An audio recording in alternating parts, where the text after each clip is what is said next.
This is Deuteronomy, the 6th chapter and the 4th verse. So for those of y'all that are brand new, what we do first is we'll read Deuteronomy chapter 6 and verse 4. I'll read it in English, and then I'll say it in Hebrew, and you recite after me. Directly after that, we go to Exodus chapter 20 with the reading of the commandments. I'll read them, and you recite them after me. All right? All right, this is Deuteronomy chapter 6 at verse 4. Hear, O Yisrael, Yahuwah our Elohim, Yahuwah is one. Shema Yisrael, Shema Yisrael, Yahuwah Eloheinu, Yahuwah Eloheinu, Yahuwah Echad. Yahuwah Echad. This is Exodus or Shemot chapter 20, beginning at verse 3.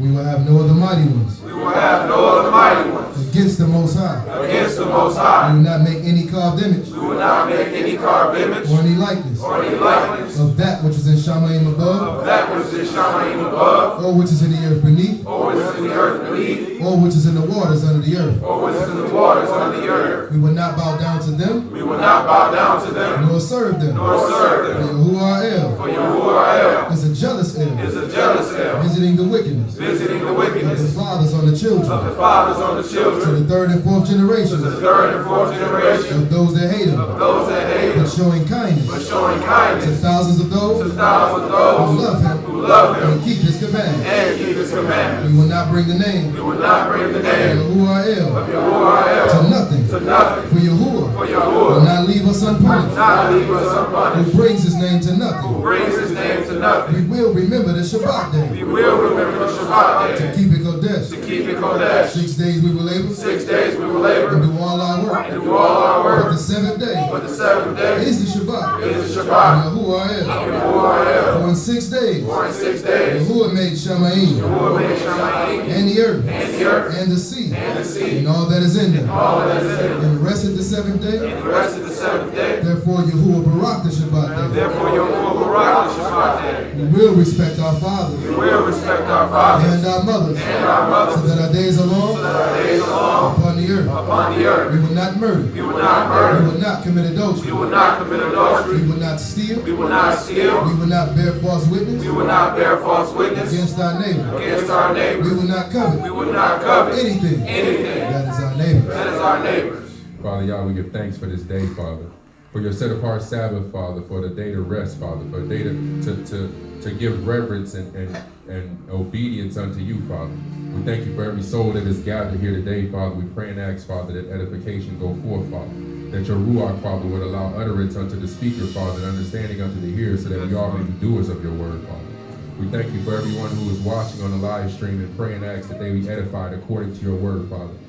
Father, we pray that when you hear the words of our song, Father, of our praise, Father, of our prayers, Father, that your ears would be attentive and that your heart would be accepting unto our words, Father. Father, we pray all these things. Bashem Yehovah, Wabenkah Yehoshua, Hamashiach, Ruach HaKodesh. So be it. So be it. Hallelujah. Hallelujah. Hallelujah. Hallelujah.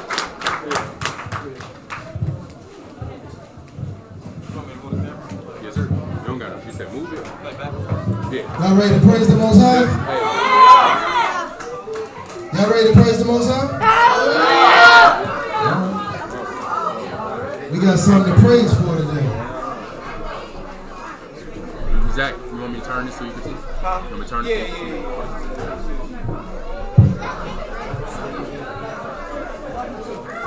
One moment, John.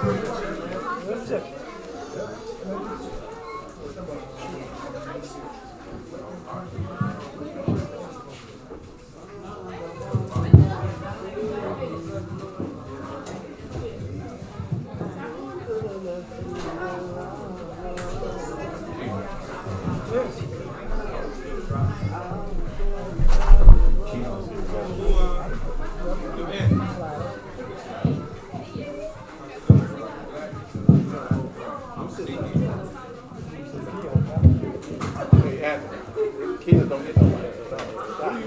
You're doing too much, bro. You don't get nobody. You're not doing nothing.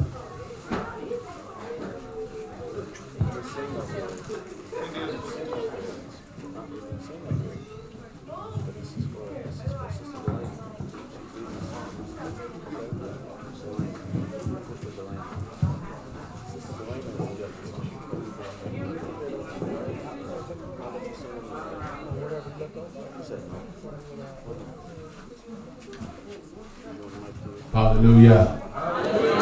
Hallelujah. Come on, everybody. Let's clap our hands. The Most High, His praise. And His due. He's worthy. The word of the Most High says, I will bless the Lord at all times. At all times. And His what? His praises shall what? Continually. That means it don't stop being in our mouth. I stand here today feeling some kind of way. The Most High is still able. He's still good. He's still good. He's still good. We always have something to praise Him for. Even when we heavy, Mom. Even when we heavy, Sister Dee Dee, we love you. Chose to see, love our sister. We're here for her. Come on.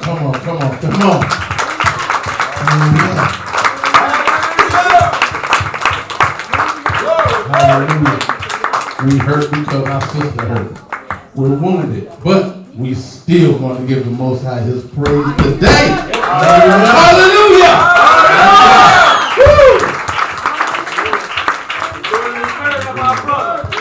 Hallelujah. Amir was some kind of guy.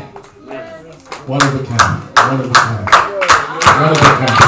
He loved the Most High. He worshiped Him. We witnessed Him worship Him. He praised Him. Hallelujah. Hallelujah.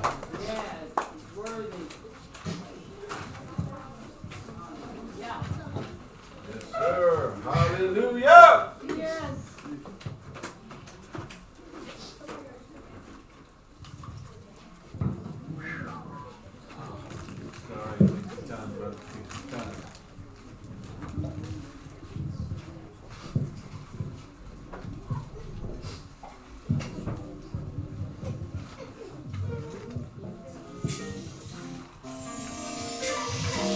All right, y'all. Now, this is a song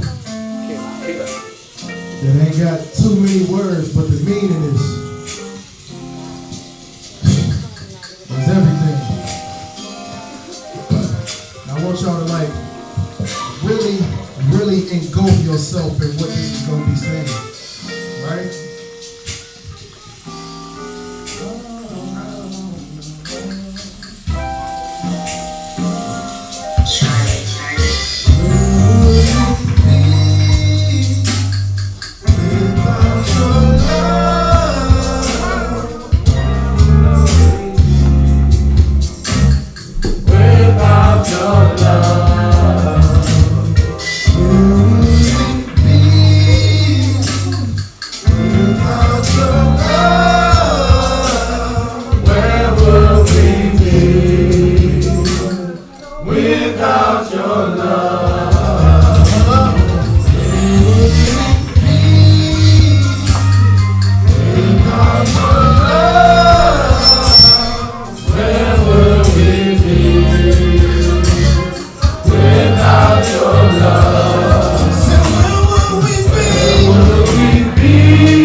Hey!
Without your love, tell me where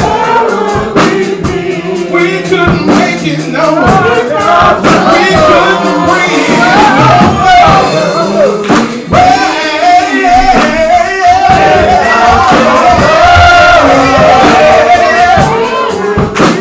Tell me where we'll be. One more time, where will we be without your love? Where will we be without your love?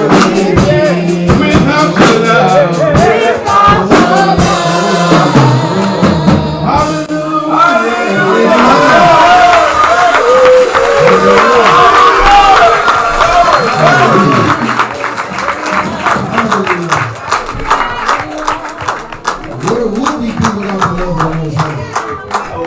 In spite of, where would you be without His love? Nowhere.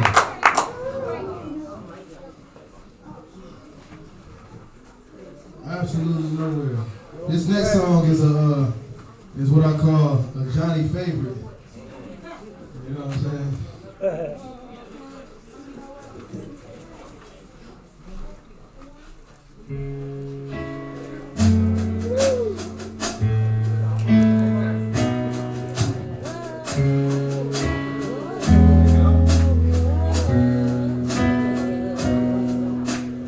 Left my feet by the side of the road. Hear you speak, I won't let go. Fell from my knees and loved me out once again. Got every reason to be here again. Oh, I call my heart to sing. I'm just wanna see is a glimpse of you. All I need is you. All I need, all I need is you, yeah. Is you, yeah. All I need is you. Anybody need them? Anybody need them? All I need is you, yeah. Is you, yeah. Come on now. One more day and I'm not the same. Who I cause my heart to sing. I'm drawn from the voice of a she-dog once again. Let's go. Love my soul, be without the sun. It is like the Savior. I rest on the thought of a marching over me. Oh, all I need is you.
glad he hold us. I'm so glad he hold us today. Can't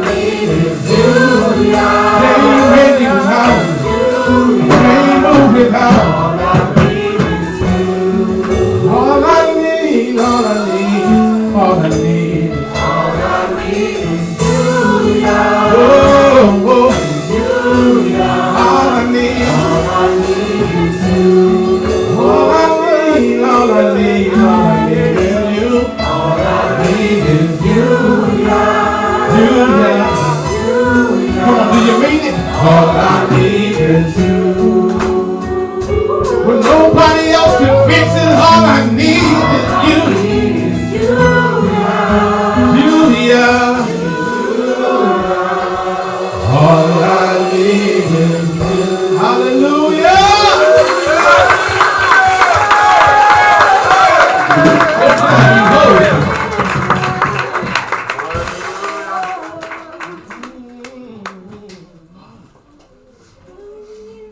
Now this next song that we gonna do, my wife kind of brought this to my attention last week. We did praise is what I do, right? And the words of that song, like I don't know if we really realize what we be saying. It says, I vow to praise you through the good and the bad. Your vow is something that you have to what? Keep. Right? So we're saying this in a song, so we can't allow a situation to happen where we don't keep our vow. So when you singing this song, be conscious of the fact that we gotta keep our vow to the Most High, that no matter what transpired, no matter what happened in your life, we ought to praise the Most High anyway. Hallelujah. Our sacrifice right now is our what? Praise. We need some tissue. We need some tissue. Okay, but Sister Dee, somebody.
It's going to be a praise service today. You hear me? You gotta do it for our mayor. This is his thing. Speaking of my op, I know y'all know this one.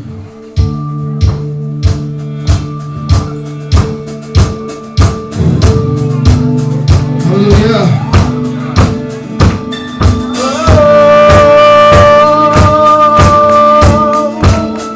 Come on, y'all. You are Alpha and Omega. You are Alpha and Omega. You are the beginning and the end. You are the beginning and the end. You are the same yesterday, today, and forever. The same yesterday, today, and forever. I'll praise your name. I'll praise your name. You are Alpha and Omega. You are the beginning and the end. You are the beginning and the end.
Hallelujah. Hallelujah. Stand next to somebody. Everybody just hug somebody. Just hug somebody. Love on somebody. Somebody need that hug. I heard it in my ruach. Somebody need that love. Hallelujah. Somebody. Hallelujah. Hallelujah. This is a love center. This is a love center. We love on one another. Now remember this. Hallelujah. Hallelujah.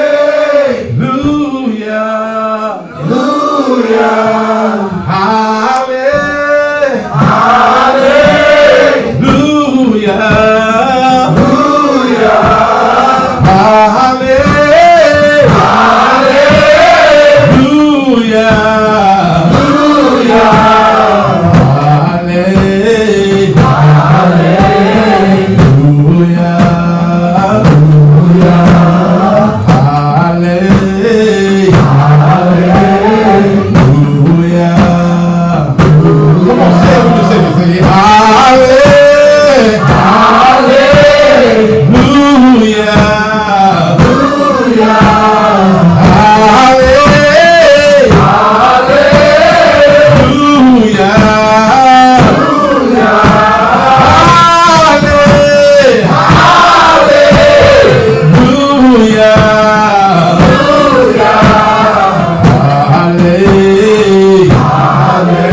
A couple times. And he like, no, it's a wrap. So we ain't gonna do without it this time.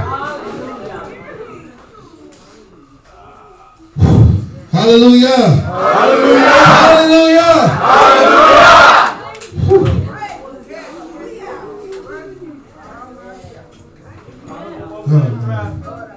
Say it again, up. Just that one back there. You go ahead and get it going, Johnny.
Shema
Hallelujah.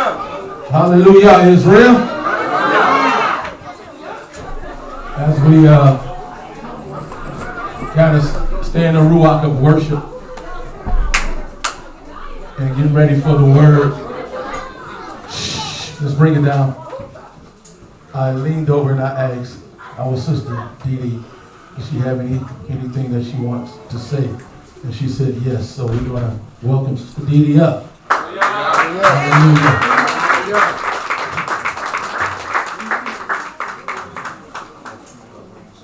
Shabbat shalom, everybody.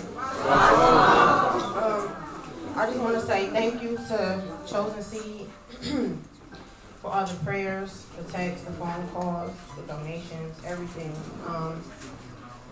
And I don't want anybody to think that I'm not being grateful or anything. If I'm not asking for anything, because I've never had to ask for anything. Because my husband made sure everything was done. Everything was taken care of. There was nothing that we lacked. Excuse me, I'm not a public speaker, so. I had to be here on Shabbat because today is still the day of the Most High God. And no matter what we go through, He is still faithful and just. And I just want to say, husbands, love your wives. And wives, love your husbands like sincerely love them. Sometimes we don't really know, why our husbands say or do certain things, but it's because they love us. And I just want the sisters to know that besides the Most High Yah, that no one really knows you like your husband. So to love them. That's all right. That's all right. That's all right.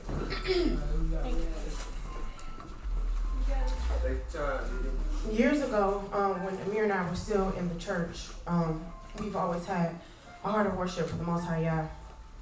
And I remember when I was worshiping, I started to pray. And I didn't know everything. I couldn't understand everything that was going on internally and what the Father was telling me. And I remember Him saying that, in order to serve me, it's going to take everything. And I remember that He put on my heart until death.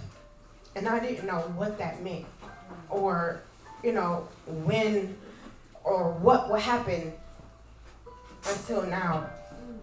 That thought came back as I was sitting there trying to praise and worship, because it doesn't matter what we go through or what we endure, that our commitment unto the Most High Yah is until death. And it doesn't matter what it feels like or what it looks like, that if you just keep that in the forefront, no matter what we go through, it doesn't even matter. It doesn't matter with persecution. It doesn't matter losing a loved one. It doesn't matter. If your commitment unto the Most High Yah is until death, then He got you, and you have Him. And that's all. So, thank you. Hallelujah.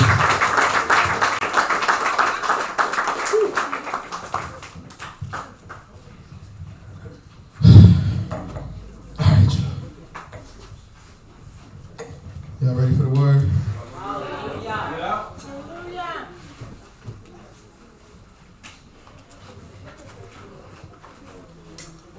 Hallelujah.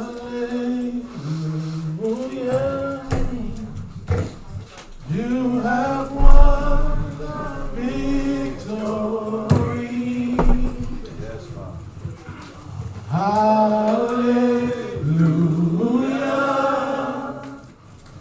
You have won it all for me.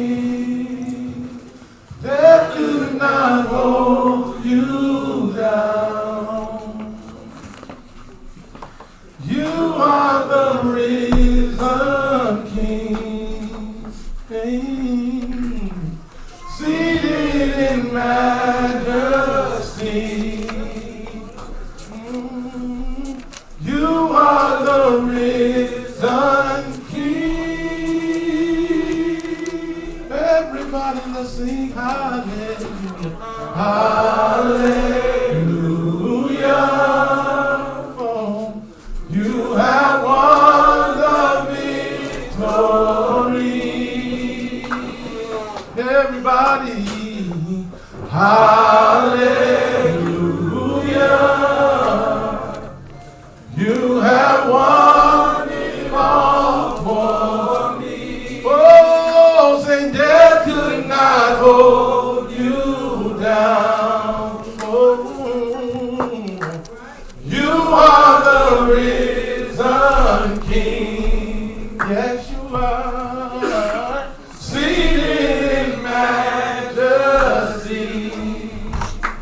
You are the risen King.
Can we get a couple more waters up here, y'all?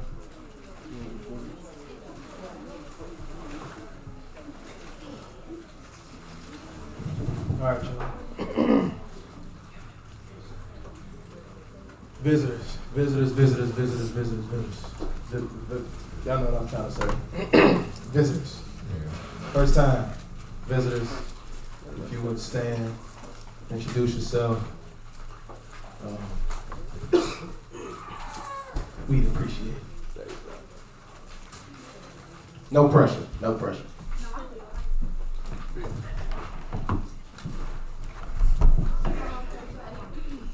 Shalom. Shalom. Shalom. Shabbat shalom. Some of y'all might know me from Israel Now Cincinnati. I go back to Harvard. Shabbat shalom.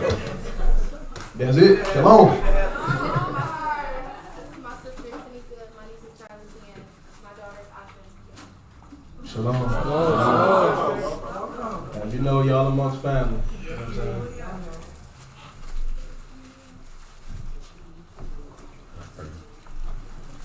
Shabbat shalom, everybody. Shabbat shalom. I'm Brother Yaakov. I was invited by Brother Sakal. And just greetings from Heavenly Father. Hallelujah. Hallelujah. Shalom. Shabbat shalom.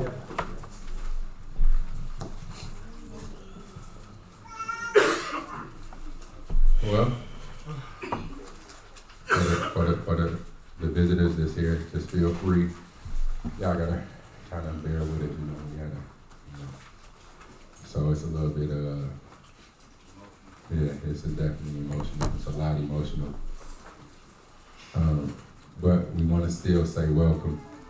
We appreciate y'all coming out. Y'all welcome to fellowship with us anytime, all the time, whenever it is that y'all travel from Cincinnati to the great state of Michigan and the marvelous city of Detroit.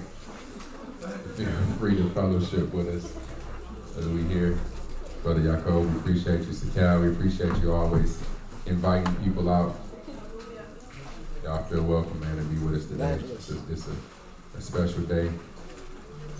We can continue in the honor and celebrate the life of our brother, father, a brother, a husband, a son. Confidant. Yeah, absolutely. A trooper, a soldier, a warrior. So it's difficult to even move on past into the word, man.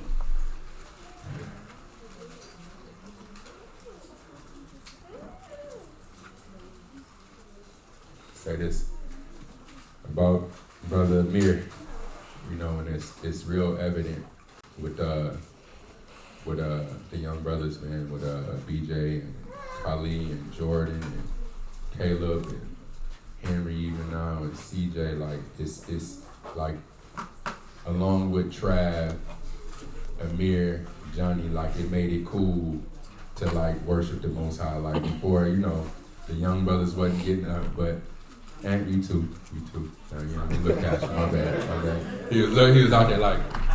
That boy lift his beard up. They made it. You know, cool, like, you know, the young brothers, they want to be cool. They made it cool to worship the Most High. That, you know, it's okay to stand up here and sing in front of the people. Even so much last weekend, you know, when we got together, man, it was the young men that you know, that wanted to keep the praise going and keep everything moving. So yeah, this beat.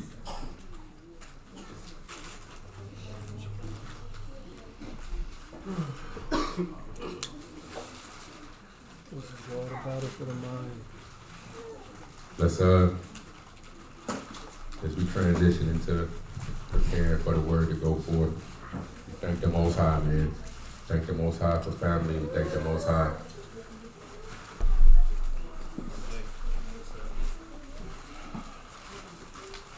Just want to let y'all know from my mouth that whatever y'all need, that I can be available. I'm available.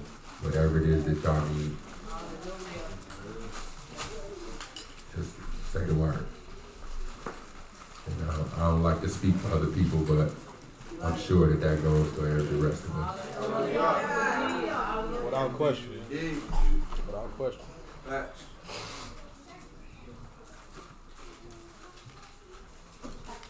You ready up? Yep. Shabbat shalom. Shabbat shalom. Shabbat shalom. Praise Yah. Praise God. Ah, man, I hate this my week. This lesson is called The Battle for the Mind. Now, I asked y'all last week to ponder on this, to think on this. That which consumes the mind controls your life. I know we had a trying week, but did that cross anybody's mind anywhere within the week? Yes. I pray it did. So, do y'all know that Israel as a whole is an untouchable people? This ain't to get nobody in their pride and make you feel like you're better than nobody, but Israel, if you know it or not, as a whole, we was an untouchable people until, get that? An untouchable people until something takes place. Anybody know how the devil works? On what? Desire. On desire. So that which consumes your mind controls your life. Anybody else? Deceptively. Deception. Absolutely, that's true. Your pride. Nail on the head. What you got? He makes you go against yourself. Absolutely. Anybody in here believe that you're smarter than the devil or the adversary? It's not a trick. Anybody believe you more wise or more smart or crafty than the serpent? Good answer. Get this first script. Ephesians chapter 6 and 11. You see that hallelujah over there.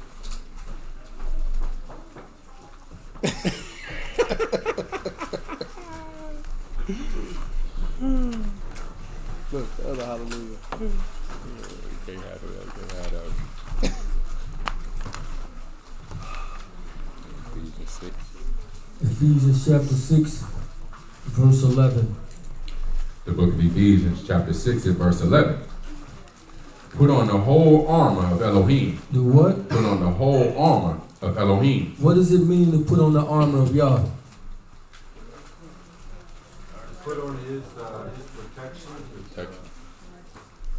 Is what? His protection, his anointing. How do we do that? Through prayer, through the power of the Holy Spirit, you know, through prayer and fasting. I didn't mention that. Okay. All right. Read. That you may be able to stand against the wiles of the devil. For we wrestle not against flesh and blood. Just what? We wrestle not against flesh and blood. So it ain't a flesh and blood issue. It's something deeper than that. Read on. But against principalities, against powers, against the rulers of the darkness of this world, against spiritual wickedness in high places. Where places? High places. High places. Read. Wherefore, take unto you the whole arm of Elohim. Do what? Take unto you the whole arm of Elohim. Take unto you the whole armor of Elohim. Do you think the serpent can make you take the armor off?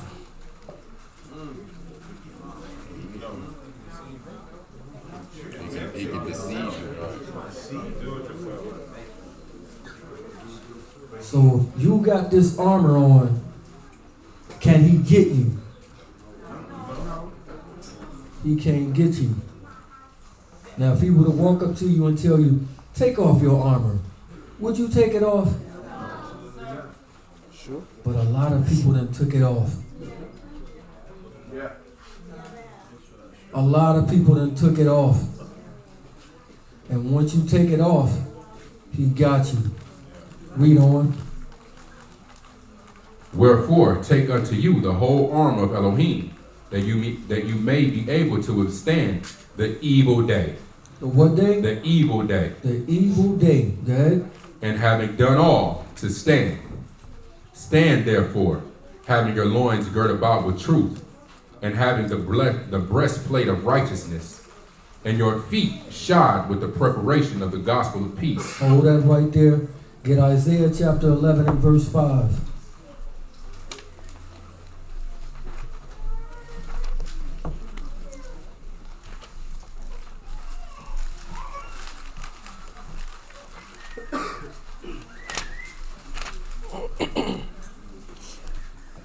Isaiah chapter 11 and verse 5. And righteousness shall be the girdle of his loins. Shall be what? The girdle of his loins. He says righteousness is the girdle of your loins. Righteousness is. This means he's clothed in righteousness. This is a part of the armor. Read. And faithfulness, the girdle of his reins. And what? Faithfulness, the girdle of his reins. So he's wearing righteousness and faithfulness. Isaiah 59 verse 17.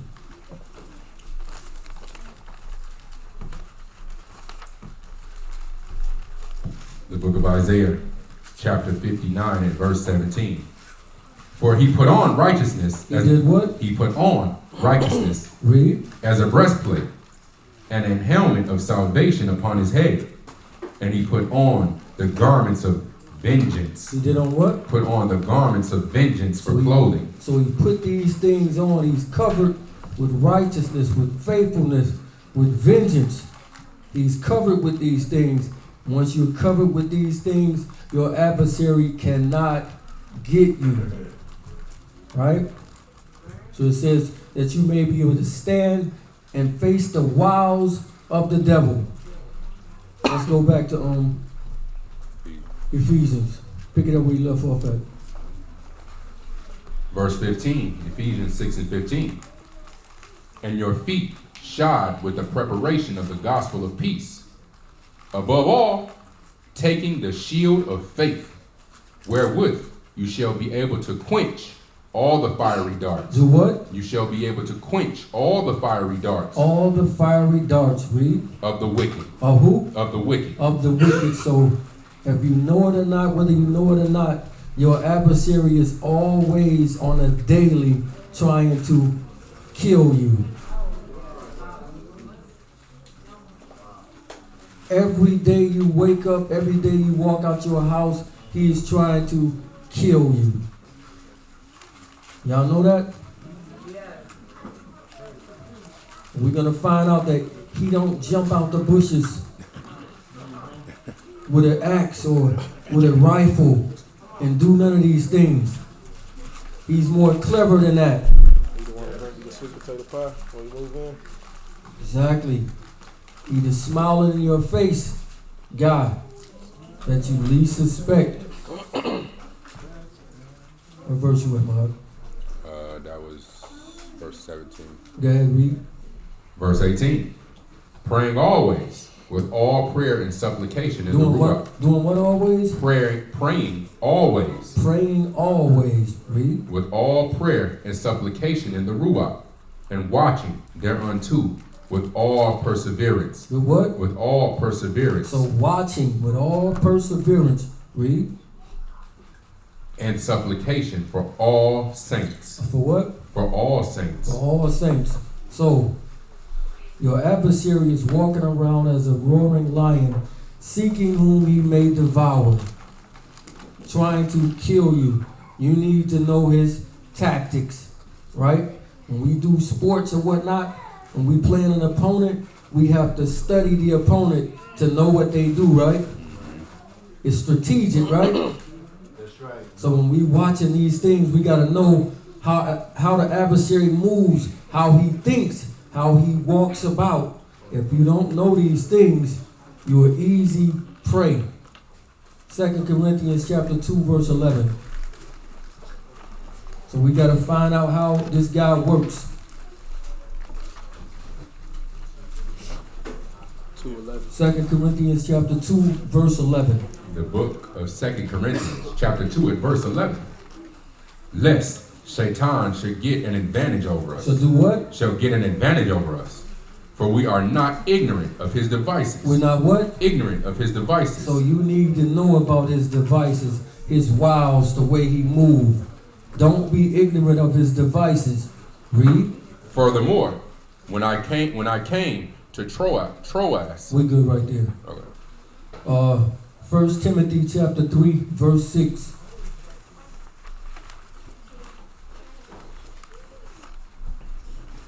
The book of 1 Timothy. So we're going to see how the adversary moves, what he works with. So you can sharpen yourself. The book of 1 Timothy. Yeah, go ahead. The book of 1 Timothy, chapter 3 and verse 5.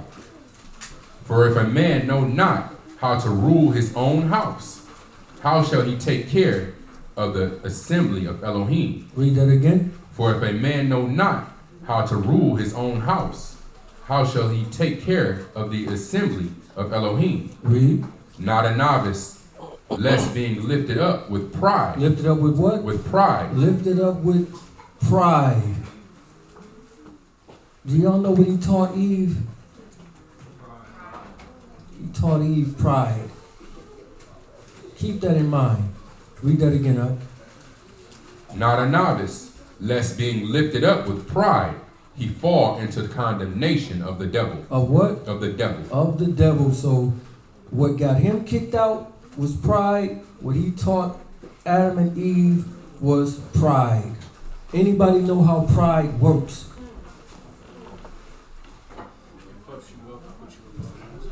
Puffs you up, puts you above Yah.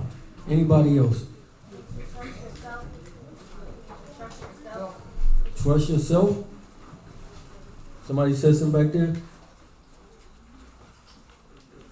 Anybody else? Foolishness. Absolutely. It definitely comes before destruction. Over controlling. Mm-hmm. Absolutely. Absolutely. All these ways, but there's a flip side to it. Right?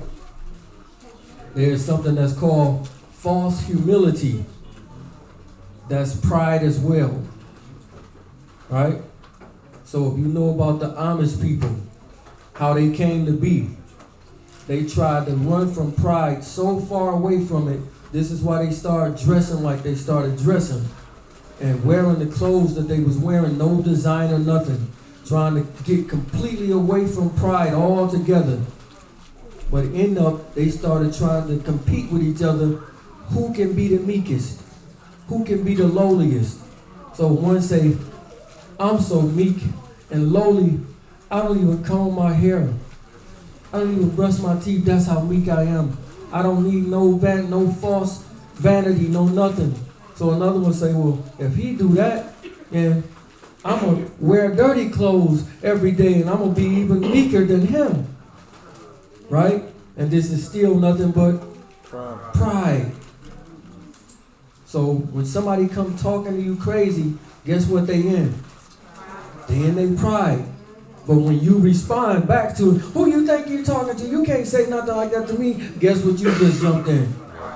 Pride. It works all these different ways to get you. So if you in your pride in any way, shape, or form, if you got any of it in you, guess who you belong to? Let's see. Job 41 verse 34.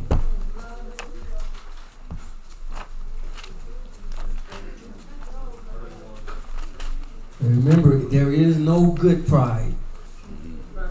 Because a lot of people say, well, that's this is good pride. No, there is no good pride. That's right. Out of the thousands and thousands of times it's mentioned, it's always bad in the scriptures. So I can't have pride in who I am. No, sir. Be well pleased. Job 41:34. The book of Job, chapter 41, and verse 34. 41? Yep, Job 41:34. If you're there, say hallelujah. Hallelujah. He beholds all high things. All what? High things. He beholds all high things. That's what pride do. Lifts you up, puffs you up. Read. He is a king over all the children of pride. He's what? A king over all the children of pride. So there's a king over all the children of pride. He knows how to work you. He knows how to get you. Ezekiel chapter 28, verse 3. We just got to find out the way that this guy moves, the way he works.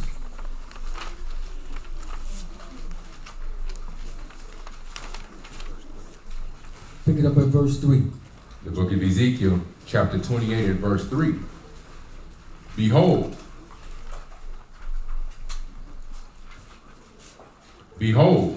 you are wiser than Daniel. You what? You are wiser than Daniel. So on the surface, this is talking to a man, but underneath it, it's talking to somebody else, to the adversary.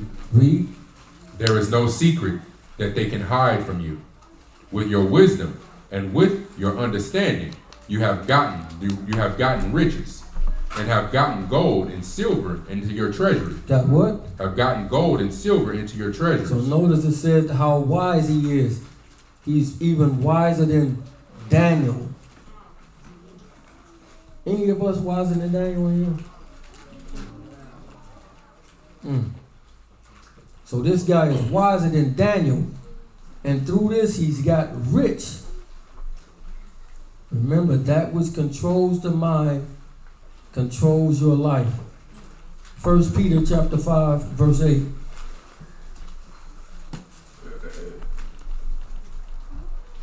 The book of 1 Peter.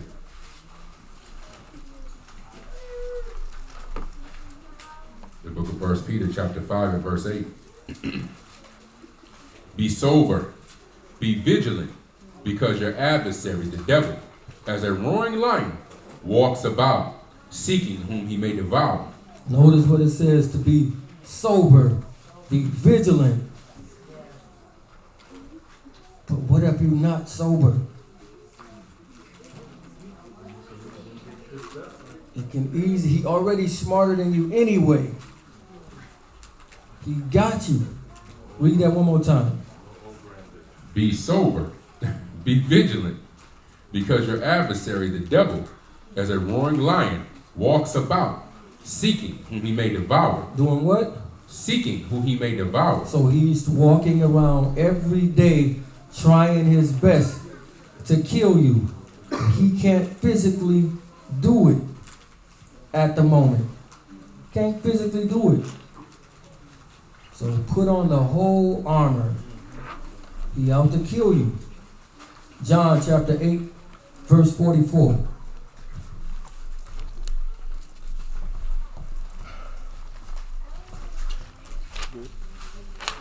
The book of John, chapter 8, and verse 44. You are of your father, the devil. You're who? Of your father, the devil. He said you are of your father, the devil. Scary words. Read. And the lusts of your father you will do. He was a murderer from the beginning. He was what? A murderer from the beginning. It says he was a murderer from the beginning. Who did he murder in the beginning? Did he take something and bludgeon them to death? He didn't.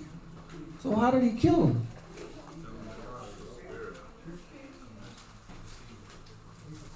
Says that he's a murderer from the beginning.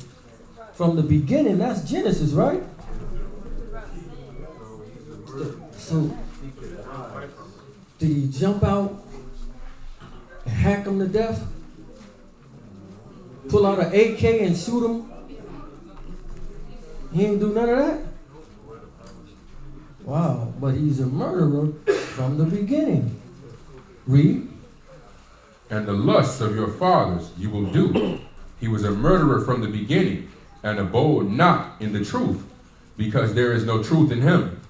When he speaks a lie, he speaks of his own, for he is a liar, and the father of it. He's what? A liar, and the father of it. Read. And because I tell you the truth, you believe me not. So we don't want the truth. We would rather believe the lie. He says men love darkness rather than light. So he didn't jump out and kill them. He made them do what? He made them kill themselves. Remember I told you about 95% of what happens to you is self-inflicted.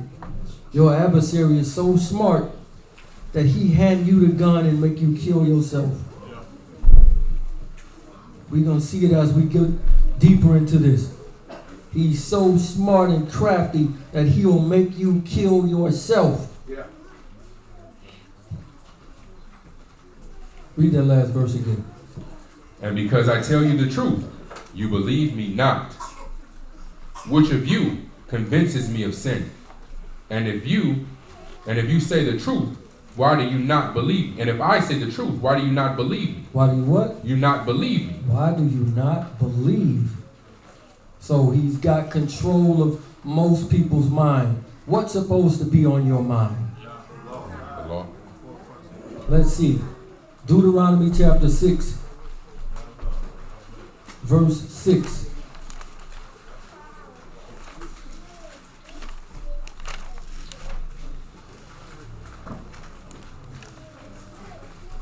The book of Deuteronomy, chapter 6 and verse 6.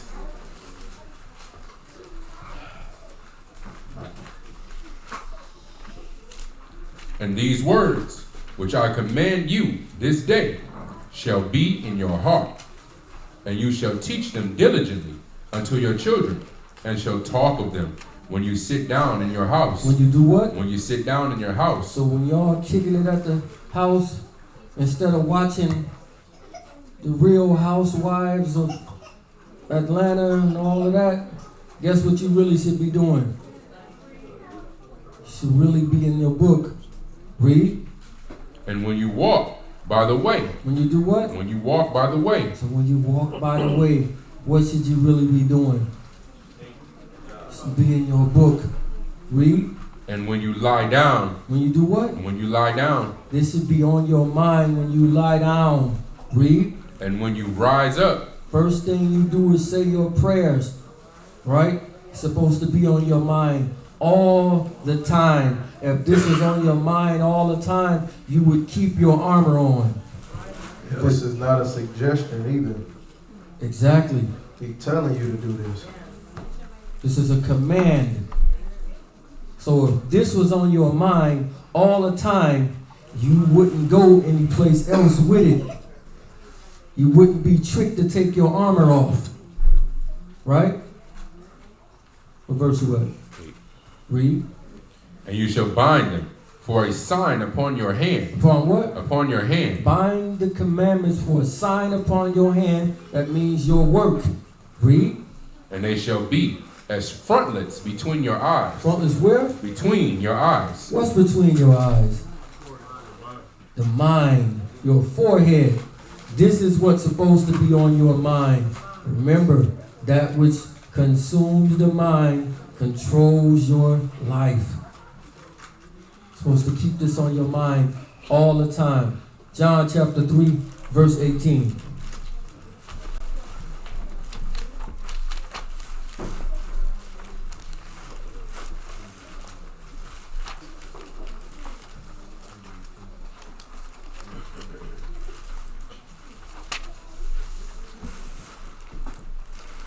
The book of John, chapter 3 and verse 18.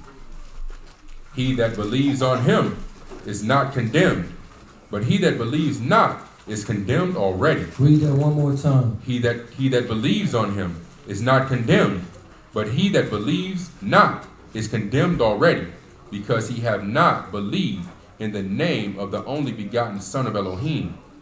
And this is the condemnation, that light is come into the world. That what is coming to the world? Light is come into the world. Light is coming to the world. Read. And men love darkness rather than light. They love what? Darkness rather than light. So if you ask the average person, do you love darkness over light? Almost nobody would answer truthfully.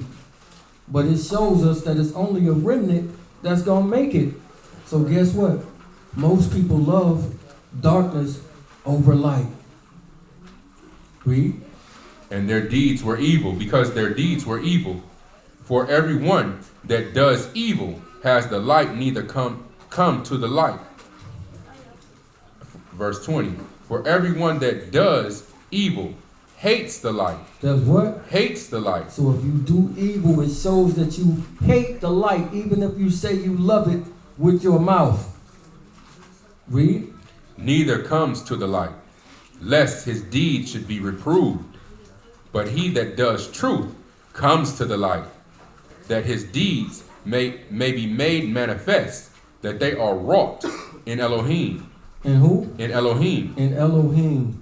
So we're going to see some certain types of behaviors. Let's go to Genesis chapter 3, verse 1.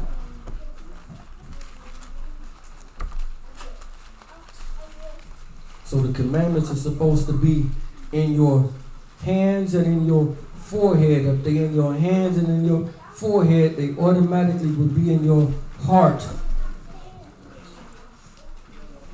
Genesis chapter 3, verse 1. Remember, your adversary as a roaring lion seeks whom he may devour.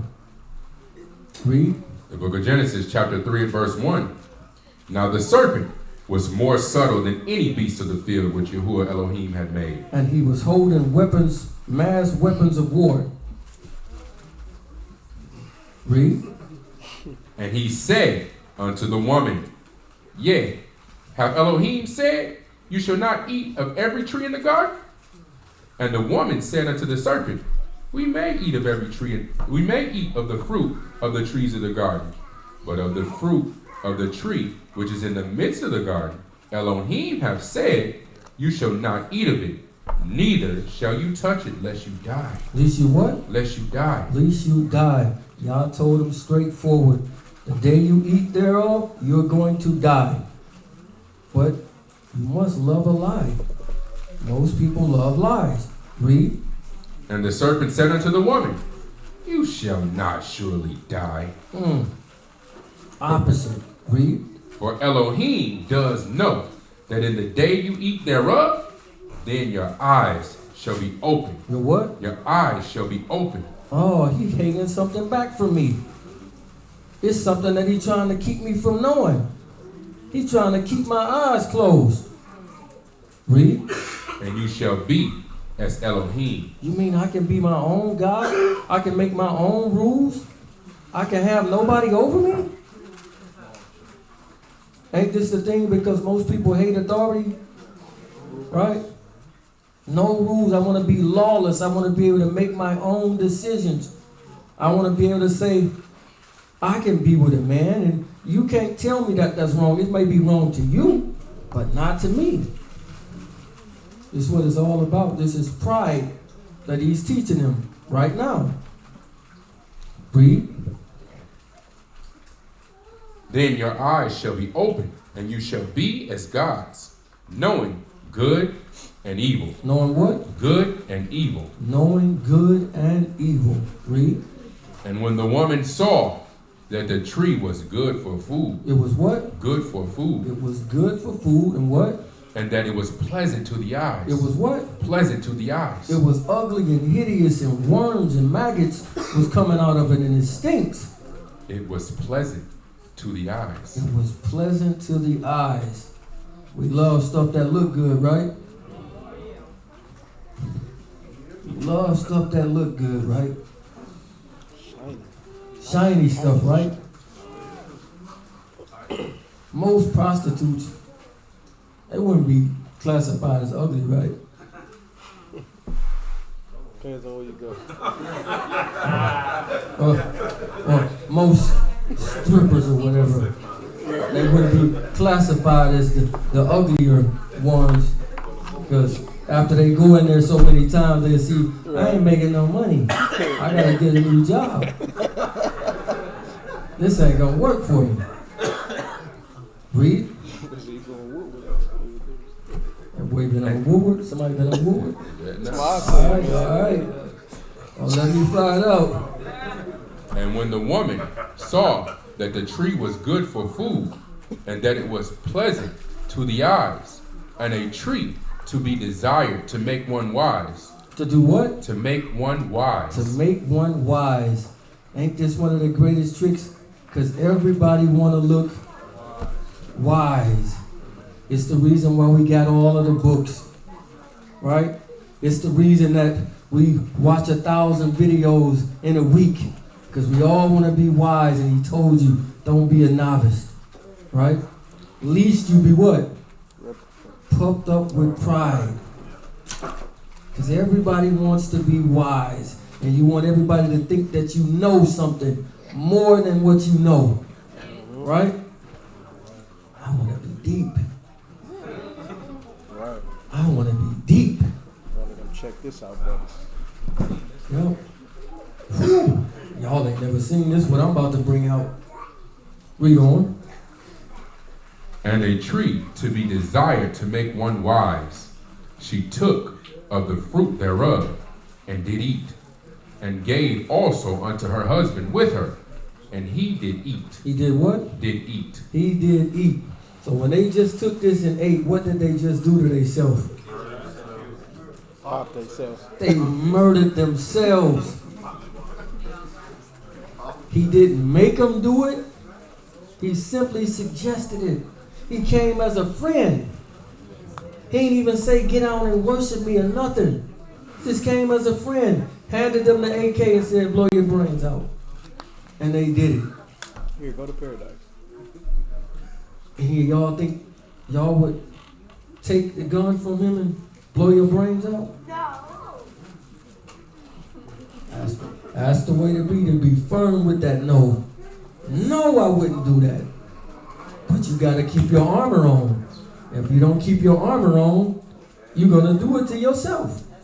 This is the way he works. He makes you kill yourself. Read. And the eyes of them both were open, and they knew that they were naked. And they what? They knew that they were naked. So now you know that you naked. They was naked before, and they was not what? Ashamed.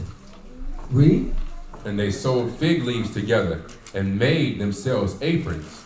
And they heard the voice of Yahuwah Elohim walking in the garden in the cool of the day.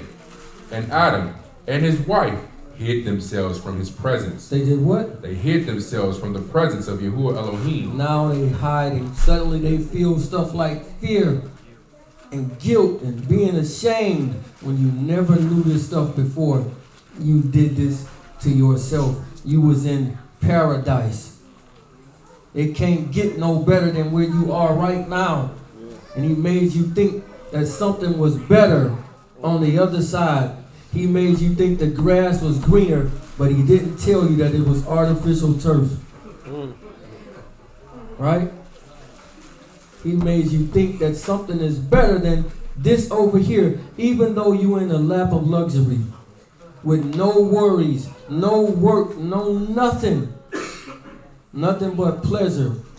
And you got tricked out of it because he put something in you. James chapter 1, verse 12.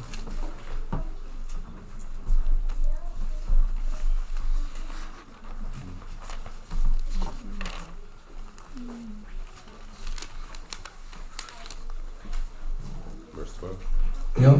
The book of James, chapter 1 and verse 12.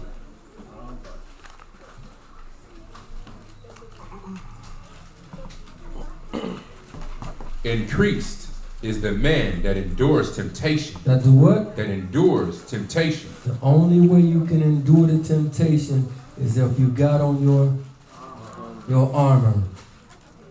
Other than that, if you take it off, you're gonna do it. Read. For when he is tried, he shall receive the crown of life, which Yahuwah hath promised them that love him. Let no man say when he is tempted, I am tempted of Elohim. I'm what? I am tempted of Elohim. Read. For Elohim cannot be tempted with evil, neither tempts he any man.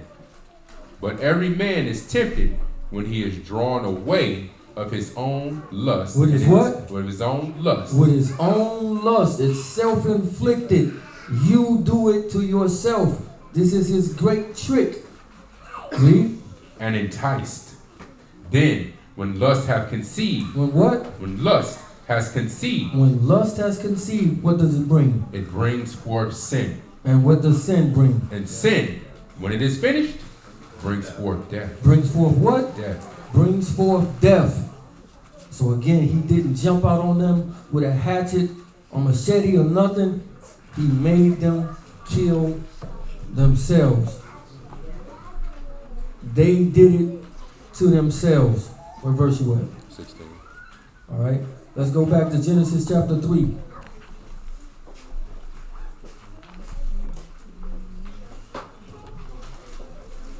Pick it up at verse 4. Genesis chapter 3 and verse 4. And the serpent said unto the woman, you shall not surely die. He said what? You shall not surely die. So he removed the fear of Yah. He removed the commandments from them and inserted pride into them.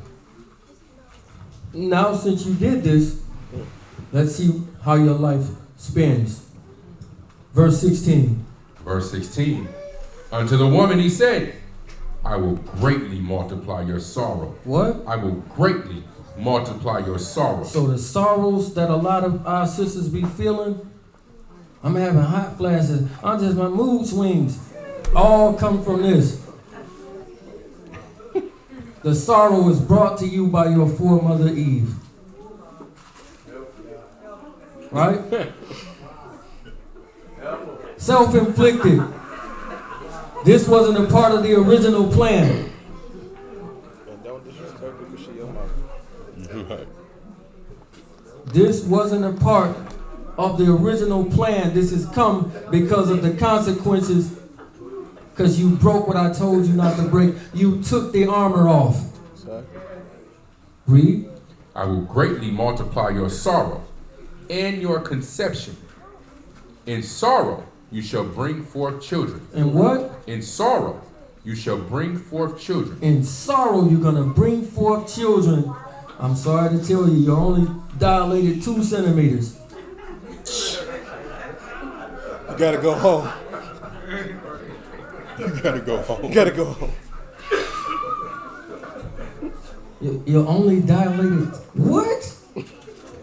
All of this pain? All of this.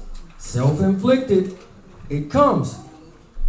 But these people so slick, they say, take this shot in your back and you won't feel it. Right? What they call it, the epiderm or something? The lifer. So they try to cheat. They try to cheat you out of what y'all said. Right? I need drugs. He's trying to cheat you out of this. But it's there.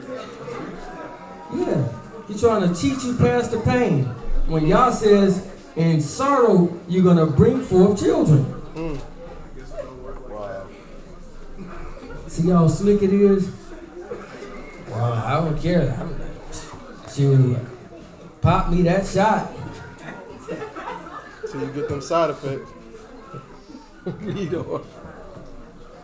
And your desire shall be to your husband. And your what? Your desire shall be to your husband. This why y'all want to be the boss. Because you want to rule over him. You want to control him. All of that comes from what you did in the beginning. Because you didn't want to follow orders. You didn't want to do what Yah said do. You love darkness rather than light. Read. And he shall rule over you. You can't stand it, but it's Yah's word. Read. And unto Adam he said, because you have hearkened unto the voice of your wife. Because you what? Because you have hearkened unto the voice of your wife. Because you listen to me, the creator, the one who made you. You listen to me. No, because you listen to her instead of me. What happened? And have eaten of the tree of which I commanded you. I suggested. On which I commanded you. You cannot eat if you don't want to. Of which I commanded you, saying, you shall not eat of it. Cursed is the ground for your sake. So who cursed the ground for Adam? He did. He did. Read. In sorrow shall you eat of it all the days of your life. Why has he got to eat in sorrow all the days of his life? Because he did it. Read. Thorns and thistles shall it bring forth to you, and you shall eat the herb of the field. In the sweat of your face shall you eat bread, till you return unto the ground. Until you do what? Return unto the ground. Until you return unto the ground. So it says that the serpent would go upon his belly, and what would he eat? Dust. Dust. So what does the serpent feed on? Man. Death. He feeds on death. He needs you to die in your sin so he can devour you. Make sense? He feeds on death. Again, no hatchet, no machine gun, no machete, no bat, no knife, no nothing. And he came and tricked them out of their souls, out of their life. Right? Deuteronomy chapter 30, verse 15.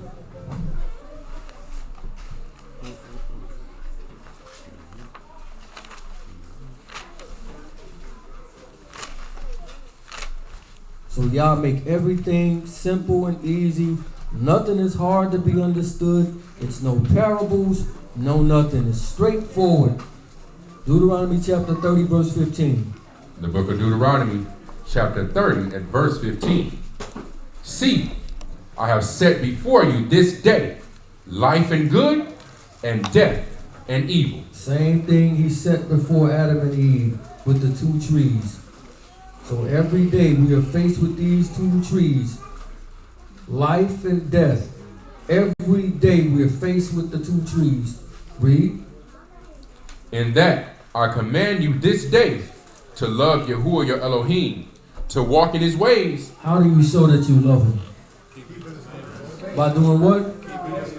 So if you don't do his commandments, but you say, I do love him, what is that?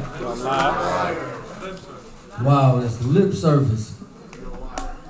You're a liar, exactly. Read.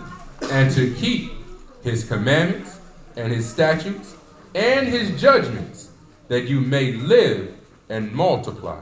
Read. And Yahuwah your Elohim shall increase you in the land where you go to possess it. But if your heart turn away, so that you will not hear, but shall be drawn away. Shall be what? Shall be drawn away. Read. And worship other elves and serve them. I denounce you. I do what? I denounce unto you this day. Trav just did a monster about this denouncing like a week ago, 2 weeks ago. Read. That you shall surely perish, and that you shall not prolong your days upon the land where you go, whether you pass over Jordan to go to possess it. Read. I cause Shamaim and Aretz to record this day against you, that I have set before you life and death. Said what? Before you, life and death. Life and death seems like an easy choice. Read. Increase and cursing. Therefore, choose life. Do what? Choose life. Choose life. Multiple choice. I give you the answer. Choose life. Read. That you and your seed may live. That you may love Yahuwah your Elohim, and that you may obey his voice. Do what? That you may love Yahuwah your Elohim, and that you may obey his voice. That you may obey his voice. Read. And that you may cleave unto him, for he is your life. He is what? Your life. He is your life. Hallelujah. He is your life. Yes. Is that serious? Finish that out. And the length of your days. Is your life and the length of your days. That you may dwell in the land which Yahuwah sware unto your fathers, to Abraham and to Isaac and to Jacob, to give them. So we're supposed to keep the commandments on our minds day and night, when we rise up, when we lie down, when we walk about, when we shoot in the breeze. It's supposed to be there, but we're living this thing called life, and the devil got devices, and it's hard to keep his stuff on your mind all the time with all of the stuff that's going on in our lives, right?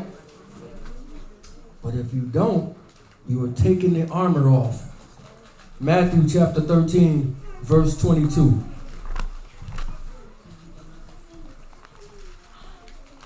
Matthew chapter 13, verse 22.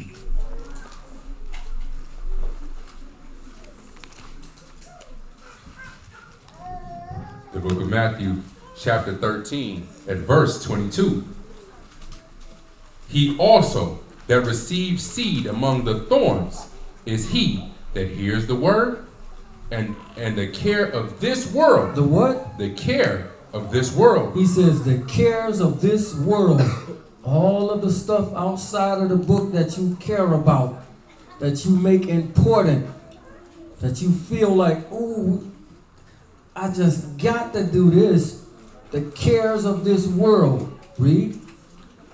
And the cares of this world, and the deceitfulness of riches. And the what? The deceitfulness of riches. Why does he say the deceitfulness of riches? What happened with when person get money? Choose money. They start acting funny. He said the deceitfulness of riches, the cares of this world. So you get involved in the cares of this world, then y'all start doing this. Going on the back burner, right?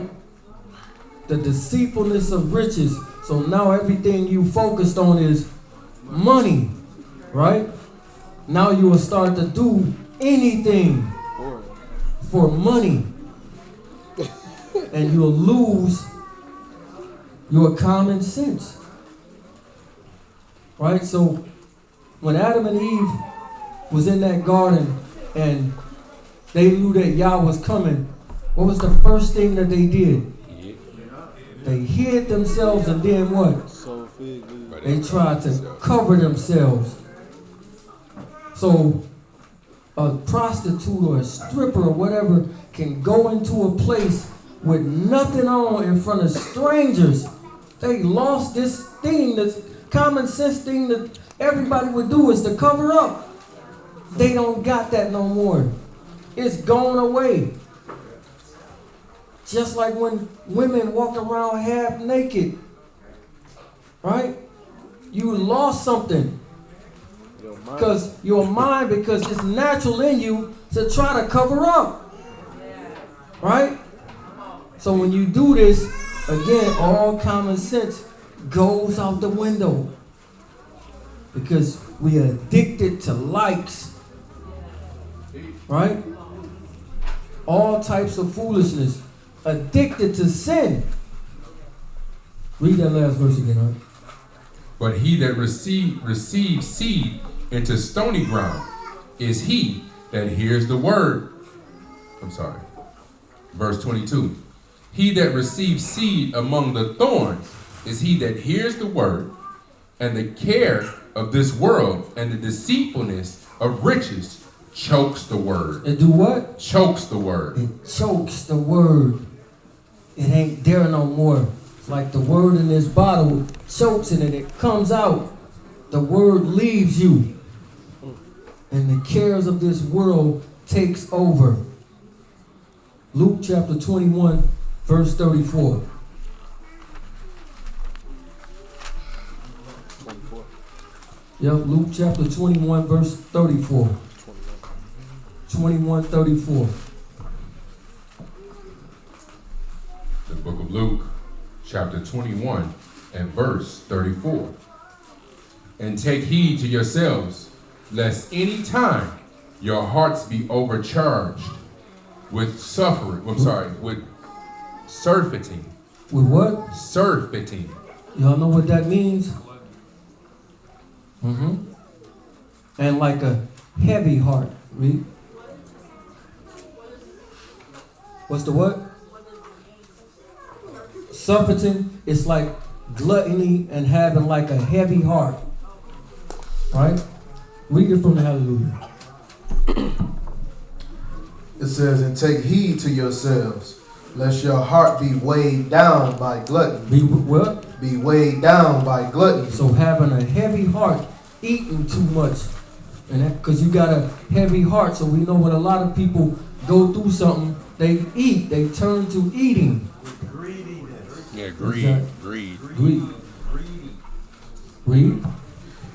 And take heed to yourselves, lest your hearts be weighed down by gluttony and drunkenness. And what? And drunkenness. And drunkenness. Read. And worries of this life. And do what? And worries of this life. And worries of this life. So one of his devices is the cares of this world and having a heavy heart. He moves on that. 2 Timothy chapter 3, verse 4. Which actually caused you to go into the vision. We about to see. 3 verse. 2 Tim chapter 3, verse 4. 2 Timothy chapter 3, verse 4.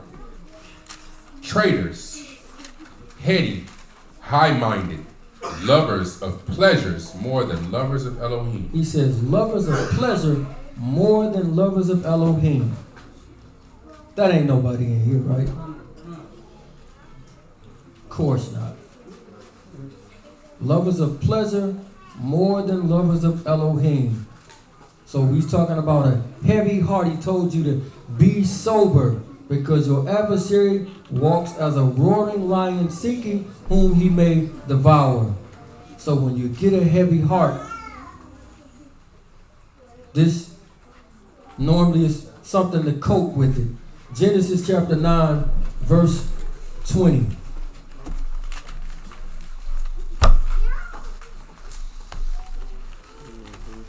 So we know Noah has just lost everybody that he knows, except the 7 other people on the boat with him. Genesis chapter 9, verse 20. Genesis chapter 9, verse 20. And Noah began to be an husbandman, and he planted a vineyard. He did what? He planted a vineyard. What's another word for a vineyard? Wine grapes. A garden. Press. Oh, yeah. Right? A garden. So he has a garden now. Adam was in a garden. Read. And he drank of the wine. He did what? And he drank of the wine. He drank of the wine. All of a sudden, Adam and Eve knew that they were what? Naked. They were naked. Read. And was drunken. And he was uncovered within his tent. He was what? Uncovered within his tent. So wow, he's in the garden and all of a sudden he naked, just like they was naked. Wow. Read.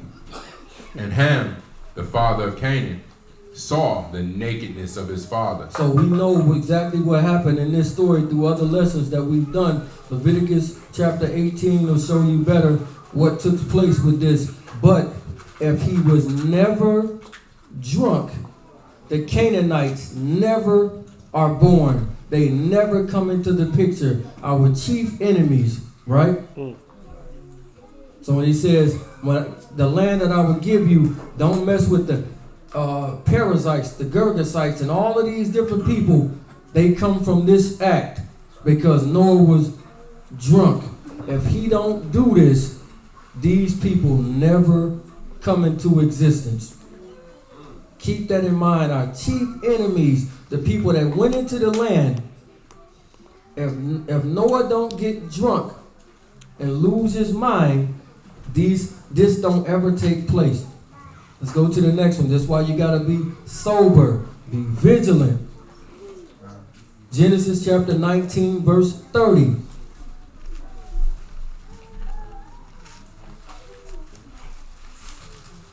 The book of Genesis, chapter 19 and verse 30. And Lot went up out of Zoar and dwelt in the mountain, and his 2 daughters with him, for he feared to dwell in Zoar. So we know Lot has a heavy heart. He just watched all the people that he knows die, besides his wife and his 2 daughters. Read. And he dwelt in a cave. And watched her die as well. Read. And he dwelt in the cave, and his 2 daughters, he and his 2 daughters. And the firstborn said unto the younger, Our father is old, and there is not a man in the earth to come in unto us after the manner of all the earth. Come, let us make our father drink wine. Do what? Let us make our father drink wine. Be ye sober, be vigilant, because your adversary is a roaring lion, seeking whom he may devour. What if Lot turned that drink down? There is no Moab, there is no Ammon. 2 of our chief enemies, all through the scripts. If he don't do this, no Moab, no Ammon. But because he got drunk and something took over his mind, these people come into play. Yeah, no Chinese food. Okay. Oh man. Just joking, because Moab and Ammon is not the Chinese and Japanese. They're not. I'm sorry. They're not. Read. Oh my goodness. You're verse 33. Verse 33. No, verse 30. Verse 30. No, 30. 32. 32. Come, let us make our father drink wine, and we will lie with him, that we may preserve seed of our father. And they made their father drink wine that night. And the firstborn went in and lay with her father, and he perceived not when she lay down, nor when she arose. So he's not only just tipsy, he's drunk to the point that he don't even know what happened. Tell the truth.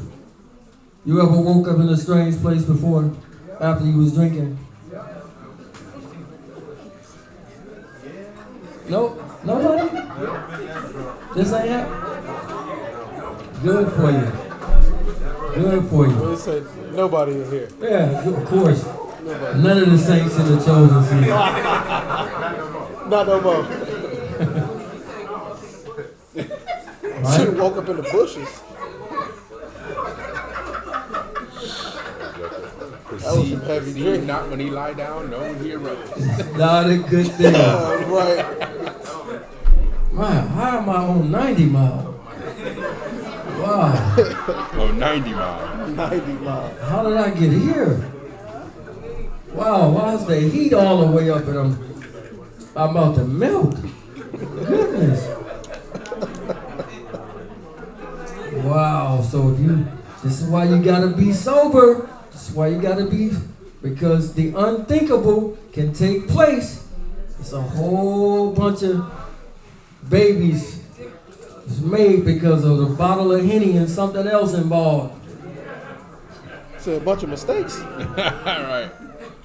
Y'all don't make mistakes. Whole lot of people married because Hennessy and other stuff was involved. We gonna see.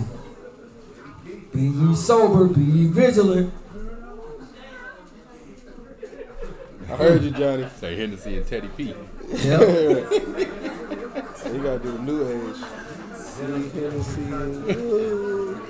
Oh my goodness. All right, Would y'all, anybody let stop a reminiscing now. diviner or enchanter or a prognosticator into your house? No. Nobody would do that? Raise your hand. I know it. Nah. Good answer, good answer. Not Great knowingly. So nobody wouldn't let the devil into their house. If he knocked on the door, you wouldn't let him in, right? Okay. Give me Revelation chapter 18, verse 23.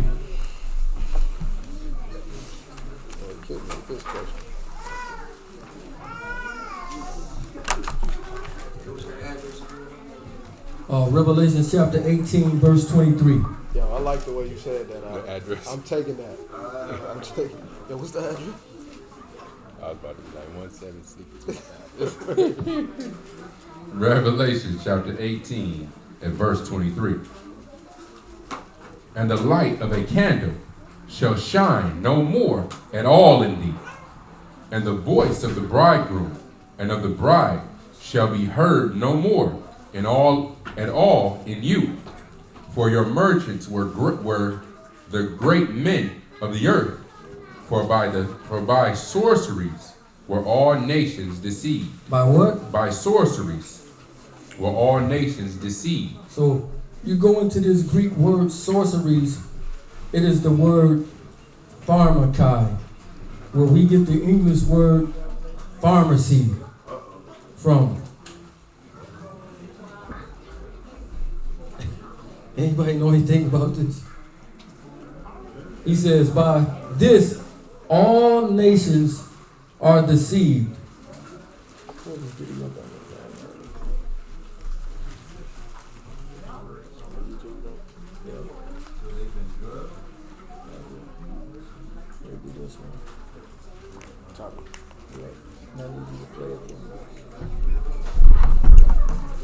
So, read that one more time, Mark.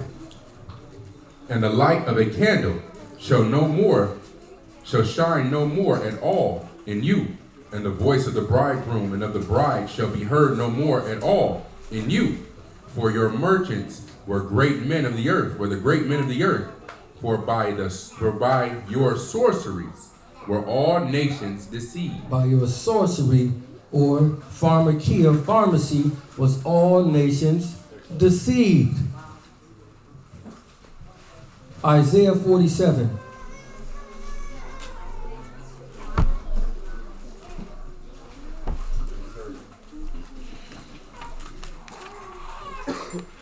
Isaiah chapter 47, verse 12. The book of Isaiah, chapter 47 and verse 12. Stand now with your enchantments. With what? With your enchantments. Read. And with the multitude of your sorceries, wherein you have labored from your youth. If so be, you shall be able to profit. If so be, you may prevail. If you are weary, and the multitude of your counsels, let now the astrologers. The who? The astrologers. Let now the astrologers, read. The stargazers. The monthly prognosticators. So when you may think this is harmless, when you go and look at your horoscope, it's not as wicked as witchcraft. Read. let them stand up and save you from these things that shall come upon you. Let them do what? Let them stand up and save you from these things that shall come upon you. So if you believe in the visions that they telling you, let them stand up and save you from what's coming. So everybody want to know the future. We want to glimpse into the future and try to see something that you ain't supposed to see.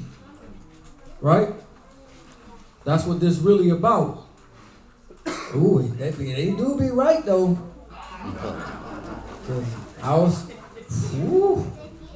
They do, okay. Familiar spirits. Yeah. What's your sign?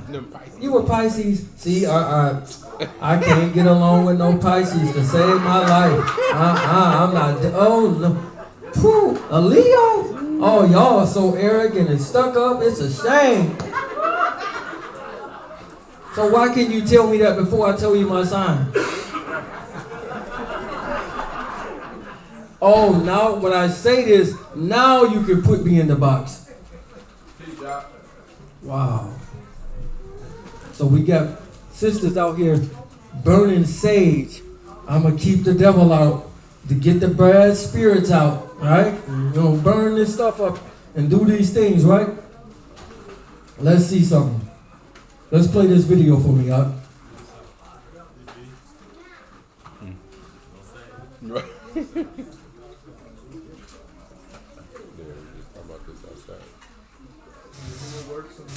If I were the devil, if I were the devil, if I were the prince of darkness, I'd want to engulf the whole world in darkness. And I'd have 1/3 of its real estate and 4/5 of its population, but I wouldn't be happy until I had seized the ripest apple on the tree.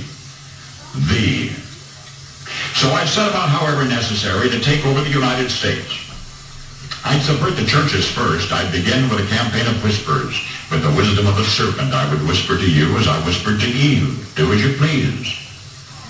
To the young, I would whisper that the Bible is a myth. I would convince them that man created God instead of the other way around. I would confide that what's bad is good and what's good is square.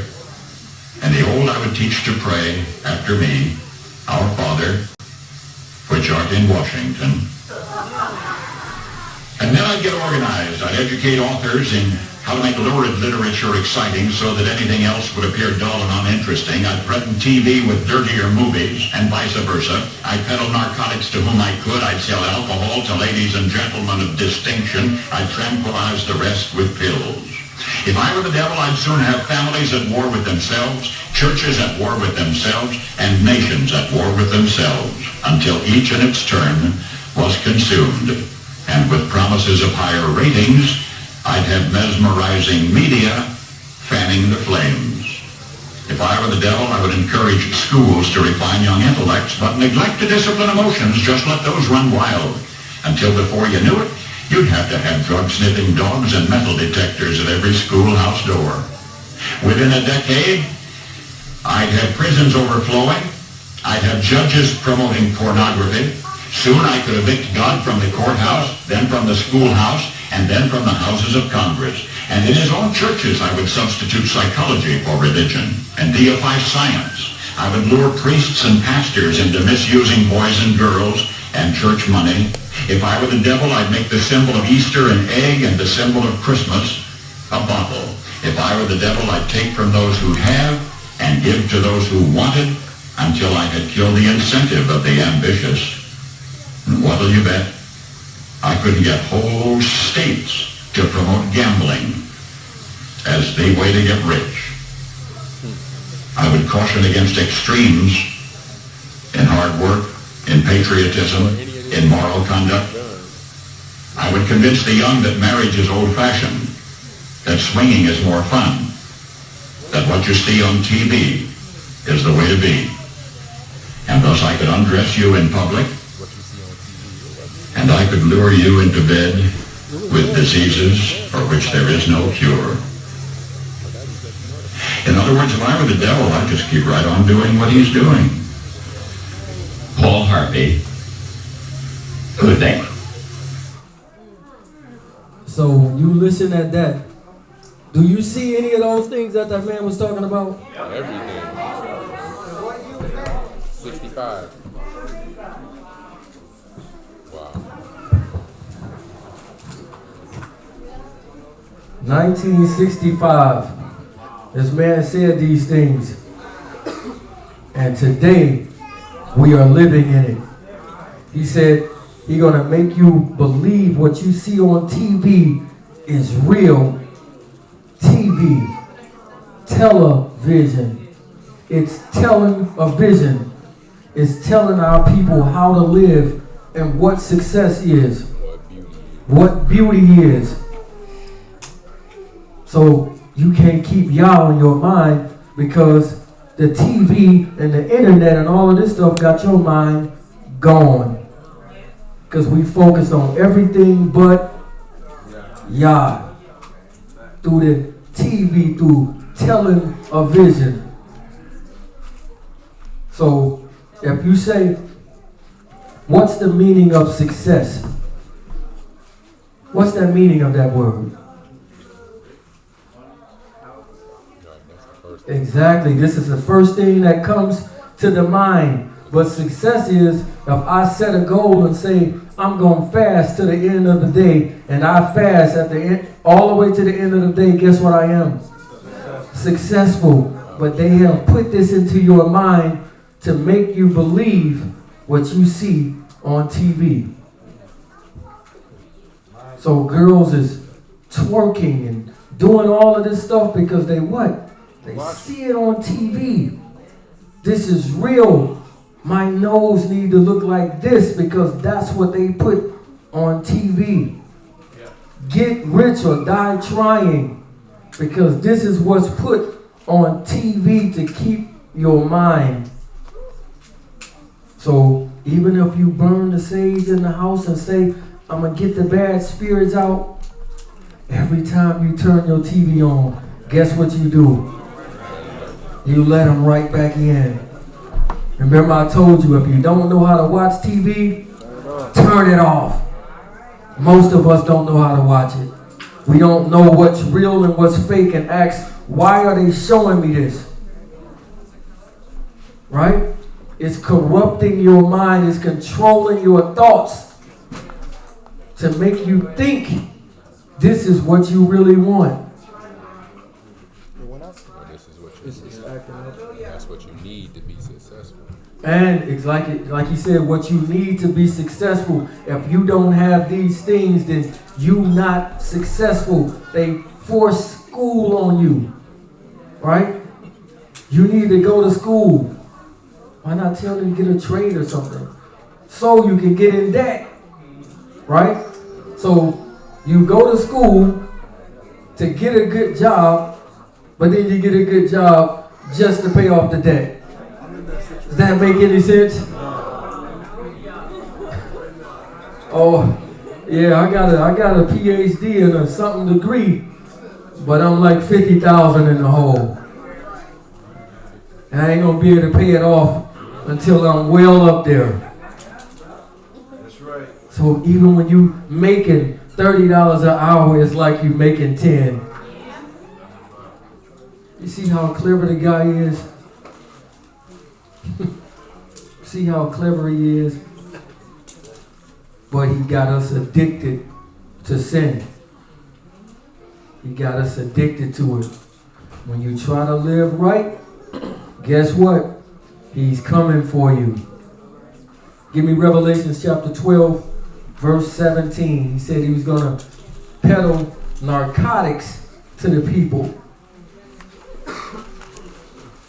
So along with the drinking, he's going to put these pills and all these type of narcotics and drugs and have the people addicted to it. Because it's cool. They put it on TV, right? And if it's on TV, it's got to be the truth. Them people sitting on the news wouldn't lie about this stuff, right? They got our best interests at hand. There's a brand new craze sweeping America. It's pink. Wow. I ain't never heard of the craze before, but it's sweeping the world. Oh, you just told me about it so I can do it. Revelation chapter 12, verse 17. Revelations 12 and 17. And the dragon was wroth with the woman, and went to make war with the remnant of her seed, which keep the commandments of Elohim. Which do what? Keep the commandments of Elohim. So he's coming after the righteous, the people that keep this law, statutes, and commandments. You are his target. He's trying to kill you. Read that one more time. And the dragon was wroth with the woman, and went to make war with the remnant of her seed, which keep the commandments of Elohim, and have the testimony of Yeshua HaMashiach. And have what? The testimony of Yeshua HaMashiach. Of Yeshua HaMashiach. So, he causes us to participate in the world. Yeah. When we supposed to be separate from it, right? Yeah.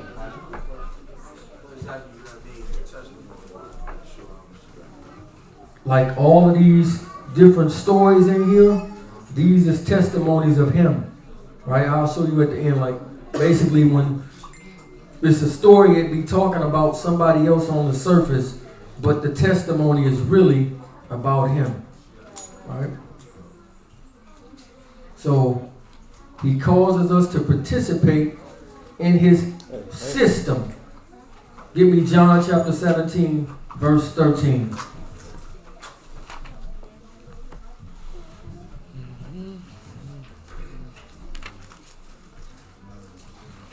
The book of John, chapter 17 and verse 13. And now come I to you, and these things I speak in the world, that they might have my joy fulfilled in themselves. I have given them your word, and the world have hated them. And the what? And I have given them your word, and the world have hated them, because they are not of the world. They're what? Are not of the world. You're not of the world, so he knows that we're not supposed to be of the world and participating in it. So he tricked you to participate in it. Read. Even as I am not of the world, I pray not that you should take them out of the world, but that you should keep them from the evil. To do what? That you should keep them from the evil. That they are not of the world, even as I am not of the world. Sanctify them through your truth. Your word is truth. Your what? Your word is truth. The word is truth. So let's go and see a character. Let's go to Job chapter 1, verse 1.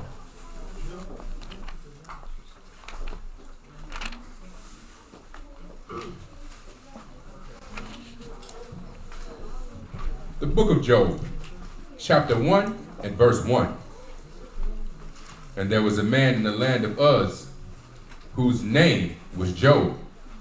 And the man was perfect and upright. He was what? Perfect and upright. He was perfect and upright. Read.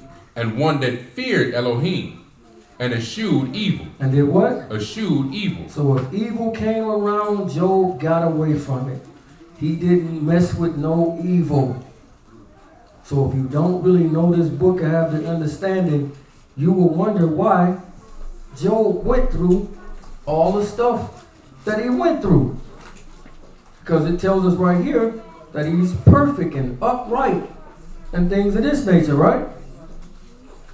But if you don't read or know, you'll wonder why Yah is doing this. Give me Job chapter 40, verse 1.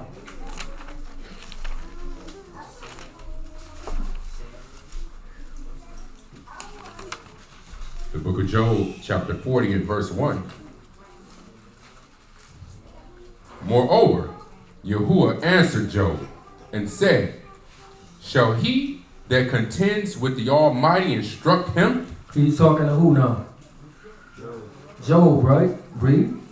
He that reproves Elohim, let him answer it. So Job was trying to reprove Yah. The nerve of a mere man trying to reprove Yah. Read. Then Job answered Yahuwah and said, Behold, I am vile. What shall I answer you? I will lay my hand upon my mouth. Once I have spoken, but I will not answer. Yea, twice, but I will proceed no further. Then answered Yahuwah unto Job out of the whirlwind and said, Gird up your loins now like a man. Do what? Gird up your loins now like a man. Punching Job in the chest. Man up. Man up. What? So again, people don't know this part of this. So even though Job is considered a perfect and upright man, he had something in him. What do y'all think? What verse you at? 7. Finish that out. I will demand of you and declare you unto me. Will you also disannul my judgment? So will you what? Disannul my Will judgment? you disannul my judgment? So he's talking to Job rough, tough right now. So even though Job is perfect and upright and he eschews evil, let me ask y'all something. If you keep all 10 of the commandments, you can check off every box. Do that guarantee you that you go into the kingdom? No. But you keeping the commandments. You can check off the box. I don't do this, I don't do this, and I don't do this, and I don't do this. And you still can't make it? Ain't that the goal, to keep the commandments? Yes. Let's see something. Hold that, get 2 Chronicles chapter 25, verse 1.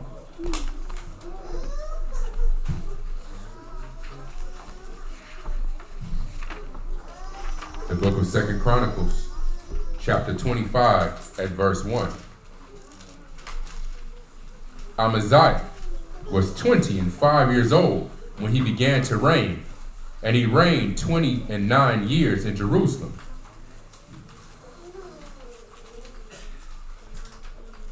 And his mother's name was Jehoiadan of Jerusalem. And he did that which was right in the sight of Yahuwah. It says he did that which was right in the sight of Yahuwah. But what? But not with a perfect heart. But what? But not with a perfect heart. So even though this is not the same word as Job's perfect, but it's still going to mean something similar in the same type of way. So he does that which is right in the sight of Yah, but with not a perfect heart. So it's just like people come and keep the Shabbat. You hear, but you can't wait to get home. You can't wait for the sun to go down. You can't wait. You don't delight in it. Even though you're doing it, you just doing it. Right? So even though you keeping it, your heart ain't right. And since you don't really delight in it, you might as well not do it. Right? You might as well not do it. If you keep looking at your watch and keep looking out the window, oh my goodness, man. Can't wait till Oh man, the fight come on tonight. Whew. Who y'all think gonna win? Wilder or Fury? Oh, I can't. Right? If you can't wait, this is, again, the heart gotta be right as well. So just because you can check all the boxes, that don't mean that you love your neighbor as you love yourself. Right? So he had something in him that had to be purged out of him. If we got pride in us, y'all gotta get it out of us one way or the other. That's right. So let's see something. Job chapter 31. Pick it up at the last 5 verses. Let's see Job's speech. The book of Job, chapter 31, and verse 35. Oh, I want y'all to listen to what he's saying. Job 31 and verse 35. Oh, that one would hear me. Behold, my desire is that the Almighty would answer me. He's saying these words. Read. And that mine adversary had written a book. Surely I would take it upon my shoulder. What's these words that he keeps saying? All right. I and my. Right? Read. Surely I would take it upon my shoulder and bind it as a crown to me. I would declare unto him the number of my steps. As a prince would I go near unto him. Notice how many times he keeps saying my and I. Read. If my land cry against me, or that the furrows likewise thereof complain, if I have eaten the fruits thereof without money, or have caused the owners thereof to lose their life, let thistles grow instead of wheat, and cockle instead of barley. The words of Job are ended. Pick it up at the next chapter. Chapter 32, verse 1. This ain't none of them speaking. This is the writer speaking. Read. So these three men ceased to answer Job, because he was righteous in his own eyes. He was what? He was righteous in his own eyes. So this man that was upright and perfect in heart, really inside, had that thing in him. This is why he went through all of the stuff that he went through, because he had that thing in him. Right? The pride, he had it in him. So, and Satan was trying to do what to him? He was trying to kill him. Let's go back. Job chapter 1. Pick it up at verse 5. The book of Job, chapter 1 and verse 5. And it was so, when the days of their feasting were gone about, that Job sent and sanctified them, and rose up early in the morning. So another thing, he was really a righteous guy doing these things, but he wasn't disciplining his kids. His kids was off the map. Read. And offered burnt offerings according to the number of them all. And Job said, it may be that my sons have sinned and cursed Elohim in their hearts. Thus did Job continually. Now there was a day when the sons of Elohim came to present themselves before Yahuwah, and Shaitan came also among them. And Yahuwah said to Shaitan, whence come you?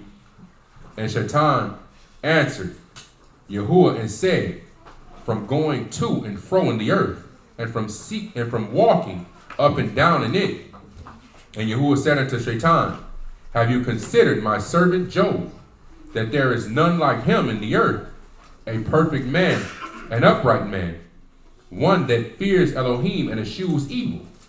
And Shaitan answered Yahuwah and said, does Job fear Elohim for nothing? Have not you made a hedge around him? Made a what? A hedge around him. What is the hedge that's around him? Protection, a wall, something that can't let the enemy can't get to you, because there's a hedge around you. And what would that protection be? That armor. So since Job had that thing inside of him, his armor got took away from him, so the adversary could get him. Read. And about his house, and about all that he have on every side, you have increased the work of his hand, and his substance is increased in the land. But put forth your hand now, and touch all that he have, and he will curse you to your face. He will do what? Curse you to your face. He will curse you to your face. So we know in the next chapter, he does the same thing, but he's able to actually put his hands on him in some sort of a way that causes physical things to happen to him. But all because Job had this pride, his hedge or his protection or his armor was taken away from him. Right? So he actually brought this on himself, even though he may not even know it. Of course he didn't know it. Let's get Exodus chapter 1.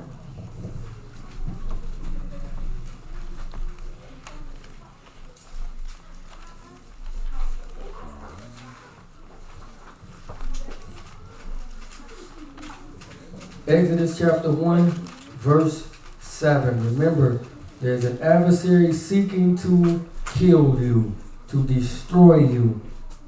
Exodus chapter 1, verse 7. And the children of Israel were fruitful and increased abundantly and multiplied and waxed exceeding mighty, and the land was filled with them. Now there arose a new king over Egypt, which knew not Joseph. And he said unto his people, Behold, the people of the children of Israel are more and mightier than we. Come now, let us deal wisely with them, lest they multiply. And it come to pass that when there falls out any war, they join also unto our enemies, and fight against us, and so get them up out of the land. Therefore they did set over them taskmasters, to afflict them with their burdens, and they built for Pharaoh treasured cities, Python and Ramses. But the more they afflicted them, the more they multiplied and grew, and they were grieved because of the children of Israel. And the Egyptians made the children of Israel serve with rigor, and they made their lives bitter with hard bondage. With what? With hard bondage. Read. In mortar and in brick, and in all manner of service in the field. All their service wherein they made them serve was with rigor. And the king of Egypt spake to the Hebrew midwives. To who? To the Hebrew midwives. Read. And of which the name of one was Sephara, and the name of the other was Puah, and said, when you do the office of a midwife to the Hebrew women, and see them upon the stools, if it be a son, then you shall kill him. But if it be a daughter, then she shall live. But the midwives feared Elohim. They did what? Feared Elohim. They feared Elohim.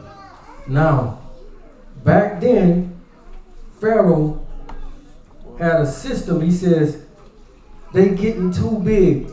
We gotta get rid of these people. We're gonna get them as babies. We're gonna get rid of the boys. But the Hebrew midwife wouldn't do it. What's happening today? They are promoting underage sex for our young people to engage in it, and then they have a nice, friendly speaking person at the Planned Parenthood place and says, oh, honey, you don't want to mess up your life and have a baby. Oh, no, you don't want to do that. That baby is not even a baby yet. It's just a blip. It doesn't have any feelings until it's 24 months. It doesn't feel anything. You don't want to do that. So instead of them doing it, they have deceived us to take our own child, the mother and the father, go and hire a hitman and kill your child. Where's the outrage? Why don't nobody go to these places and stand out in front of them like we do when Trayvon Martin and them died? They said their goal is 30 to 50 abortions a day. Every day.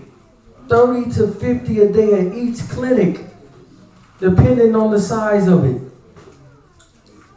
It sounds crazy if you would say, bring me my children up here and I'm going to give you some money and kill my kids.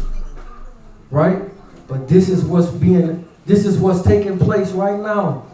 So they want you through the TV to engage in sex and get pregnant, and then they want you to come and get rid of the baby. Because you can. Exactly. And she don't even have to consent and tell her parents that she doing it. She don't even got to tell them. But you have to be a certain age to go to war. Right? They make you do it to yourself. We did it in the millions, in the super high millions, that we've murdered our own children. You don't want to make a mistake. You don't want to bring a baby into this world. It's so, lots of people have done it. So the lady is getting bonuses to make you do it. She needs you to do it. This is the goal. And it was set up by Margaret Sanger against us. Right? So instead of them doing it, you take your money and hire a hitman and kill your own child. Seem unthinkable, right? But the guy is slick. The serpent is cunning. Make you do it to yourself. Promote sex and violence and do all these things in the violence. And then we take the guns and we act like what we see on TV because 50 of them got guns and because Juice World do this. Let's do it. Future talk about getting high all the time. Molly Perkins, all of this stuff, right? And they make you do it. Find out most of them don't even do none of it. They just talking about it in the music so you can do it. Making it popular. So you can see they're trying to control the number of us through this thing. Through we killing each other when we grown and when you were a baby. But they not just targeting the boys. It's the boys and the girls. Whoever it is, we got to get their numbers down. But our power is smarter than him, though. He don't even need numbers. Judges chapter 7, verse 5. He don't even need numbers. The book of Judges, chapter 7 and verse 5. So he brought down the people unto the water, and Yahuwah said unto Gideon, every one that laps the water with his tongue as a dog laps, him shall you set by himself. Likewise, every one that bows down upon his knees to drink. And the number of them that lapped, putting their hand to their mouth, were 300 men. How many? 300 men. So it started out in thousands of people. And y'all gonna take 300 men and whoop a nation. So even though they're saying we gotta get rid of the number of them because they're gonna get more and mightier than us, y'all don't even need numbers. He gonna get you with 300, whatever it take. Right? So speaking of numbers, Numbers chapter 22, verse 1. Remember, he makes you kill yourself. Is that Numbers 22? Numbers chapter 22, verse 1.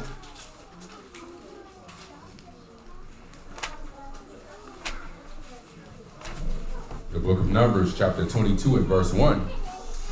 And the children of Israel set forward and pitched in the plains of Moab. Who? In the plains of Moab. Wow, Moab. The people that wouldn't even exist. Lot didn't get drunk. Read. And the children of Israel set forward and pitched in the plains of Moab on this side Jordan by Jericho. And Balak the son of Zippor saw all the children had done, saw all that Israel had done to the Amorites. And Moab was sore afraid of the people. They was what? Sore afraid of the people. They was afraid of the children of Israel. Read. Because there were many. There were what? There were many. There were many. The numbers. Read. And Moab was distressed because of the children of Israel.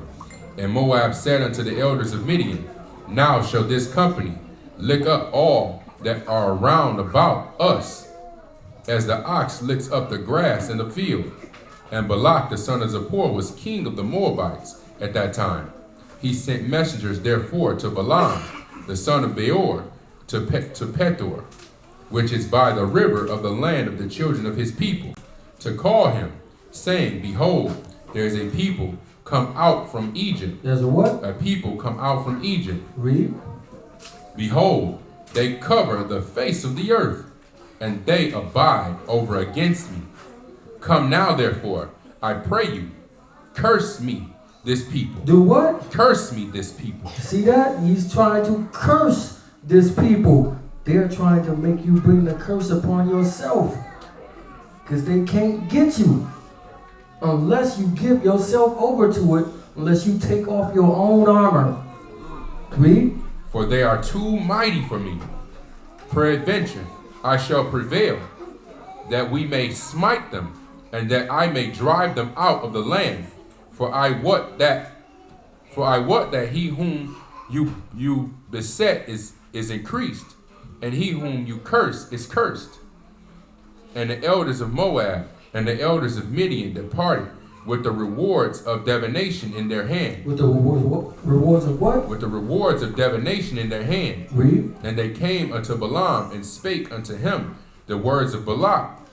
And he said unto them, Lodge here this night, and I will bring you word again, as Yahuwah shall speak unto me. And the princes of Moab abode with Balaam. And Elohim came unto Balaam and said, What men are these with you?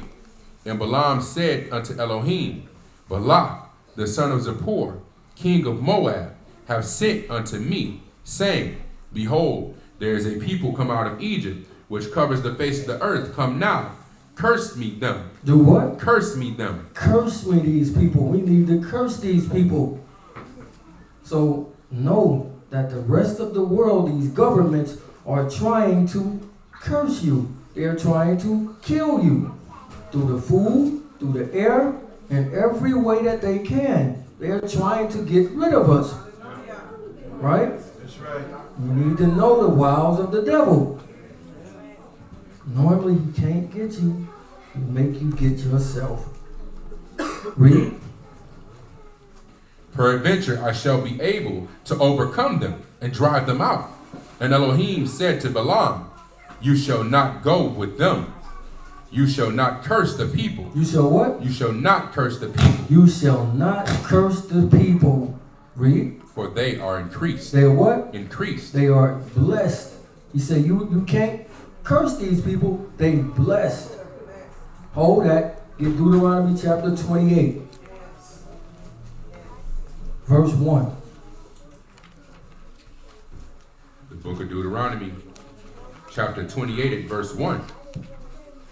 And it shall come to pass, if you shall listen diligently unto the voice of Yahuwah your Elohim, if you could keep your armor on, read, to observe and do all of his commandments which I command you this day, that Yahuwah your Elohim will set you on high above all nations of the earth, and all these blessings. Are we the highest nation right now? No.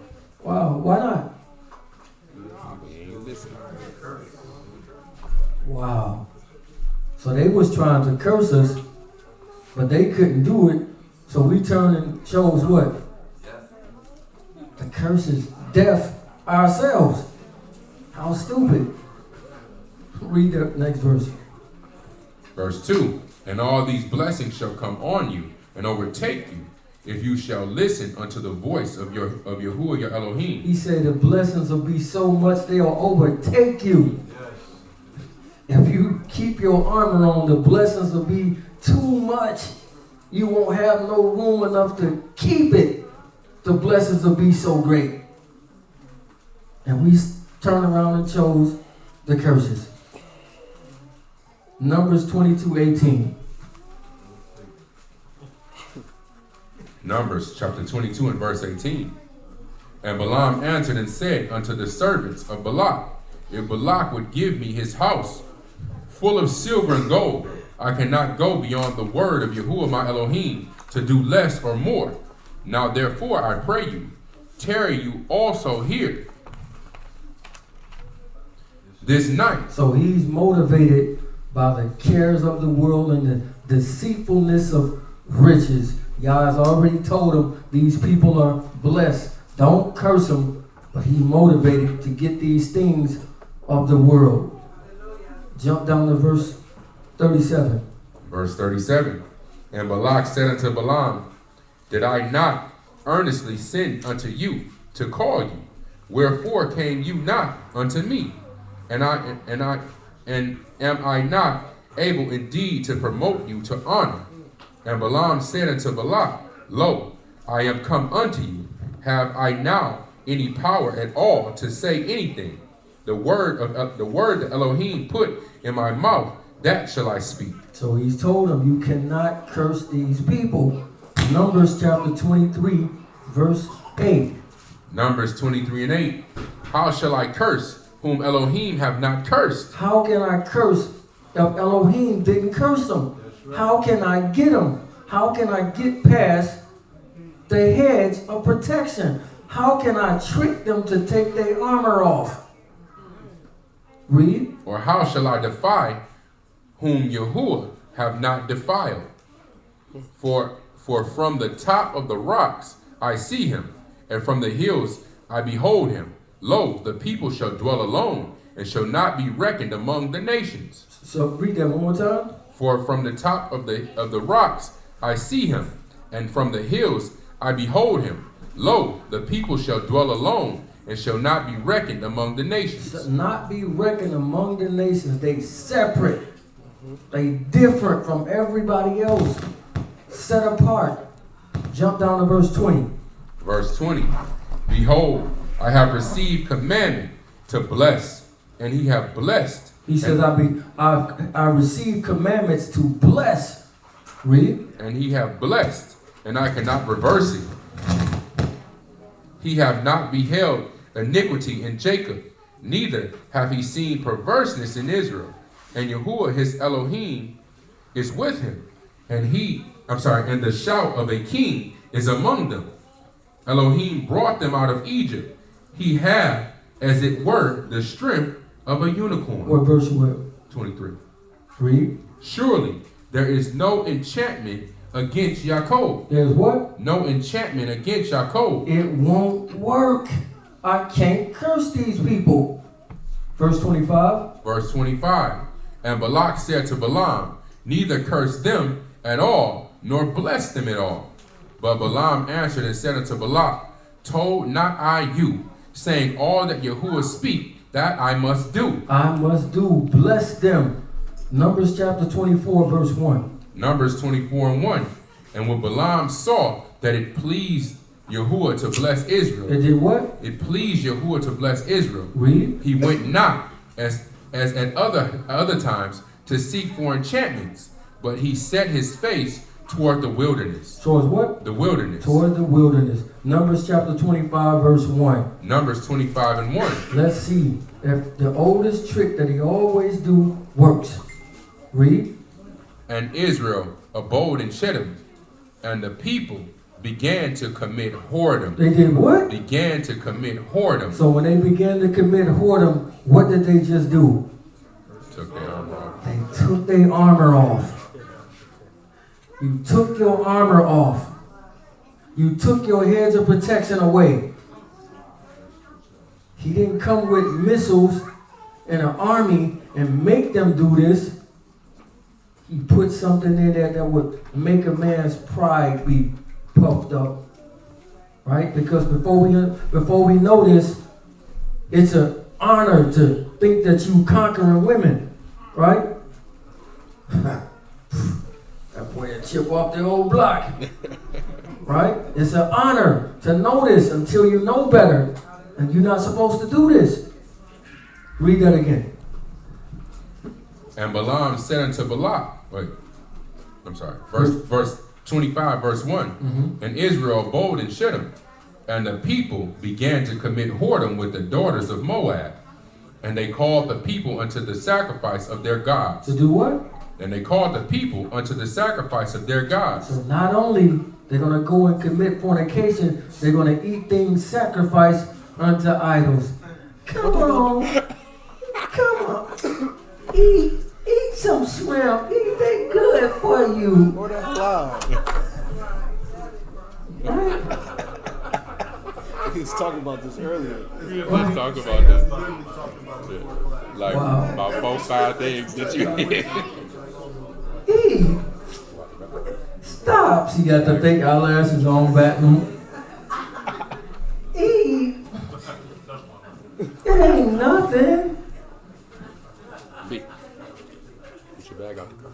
So again, no missiles, no bombs, no nothing.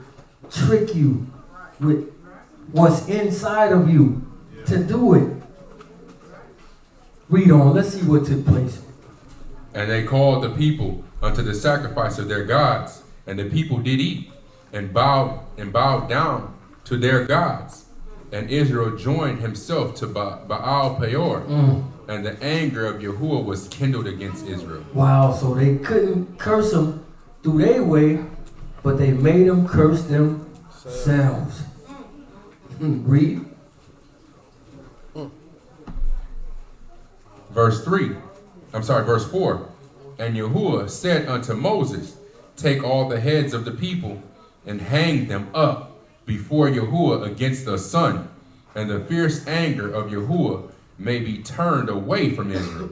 Then Moses said unto the judges of Israel, slay you everyone. Do what? Slay you everyone. Go talk to him kindly and pat him on the head. Tell him don't do it again. Slay you everyone. His men that were joined unto Baal Peor. And behold, one of the children of Israel came and brought unto his brethren a Midianitish woman. Oh, even though all these people dying, he's got the nerve to come on in with another one. Ooh, boy, I got the baddest one of them. Look. Bold with it.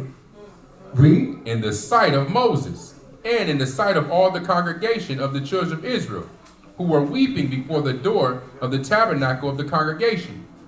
And when Phinehas, son of Eleazar, son of Aharon, the Kohen, saw it, he rose up from among the assembly and took a javelin in his hand. And he went after the men of Israel into the tent and thrust both of them through, the man of Israel and the woman. 2 birds with 1 stone. Read. Through their belly. So the plague was stayed from the children of Israel. How many people lost their life? Read. And those that died in the plague were 24,000. 24,000 people took their armor off and died. He put sex on their brains. He took Yah away from them and put sex on their brain. And 24,000 people lost their life in this plague because they willingly took their armor off. Joshua chapter 1 verse 8. So we know what happened to Balaam because he was motivated by this money. Joshua chapter 1 and 8. He wanted to be successful. Trey Songz, I just want to be successful. Joshua chapter 1 and verse 8. This book of the law shall not depart out of your mouth. This what? This book of the law shall not depart out of your mouth. He said, this book of the law shall not depart out of your mouth. You're supposed to be talking about it all the time. Read. But you shall meditate therein day and night. How often? Day and night. Day and night. When thou risest up, when thou sittest down, when thou liest down, when thou walkest by the way, it's supposed to be on your mind. But the adversary has put folly on our minds. Read. That you shall meditate therein day and night, that you may observe and do according to all that is written therein. So you can have what? That for then you shall make your way prosperous. Make it what? Prosperous. You're going to be successful if you do this my way. Sorry, no chin. So this guy, Balaam, was motivated by money. Proverbs 30 and 8.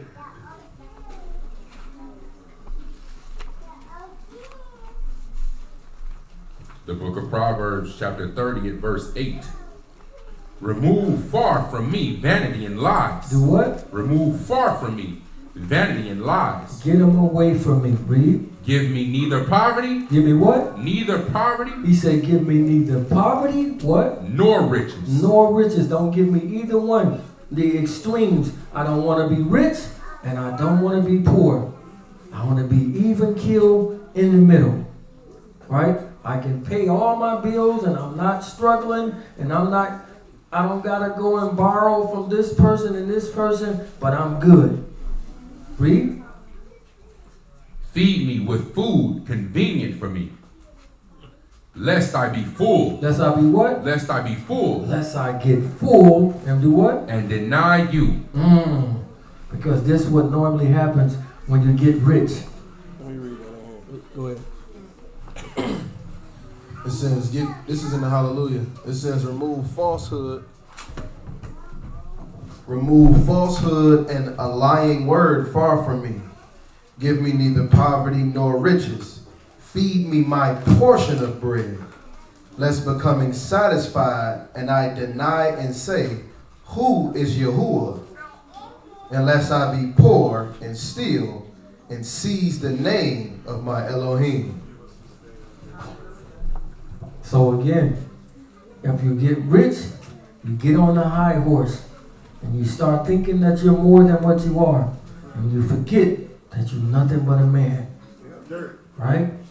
But if you get poor, then you gotta start being a beggar or a thief. And when you do these things, now you dragging his name down. So either way, you would rather be in the even kill. But when the big game is 699 million, who going to play? Thank you for being truthful. I can help so many people with that money. You know, Ooh, how many people I can help with that money? Ain't about to help. You know, I mean, yeah, I'm gonna buy a yacht. You know what I'm saying? Yeah. You know, we do need another building. You know what I'm saying? I'm gonna put my face on outside of it and say, you know, I let everybody know I bought it. You know what I'm saying? And look at my chosen seed. You know what I'm saying? Look what I started. look at what I've done. You know what I'm saying? You know, I got a bus with my face on the side of it. You know, we go on tour, right? Wow. Right.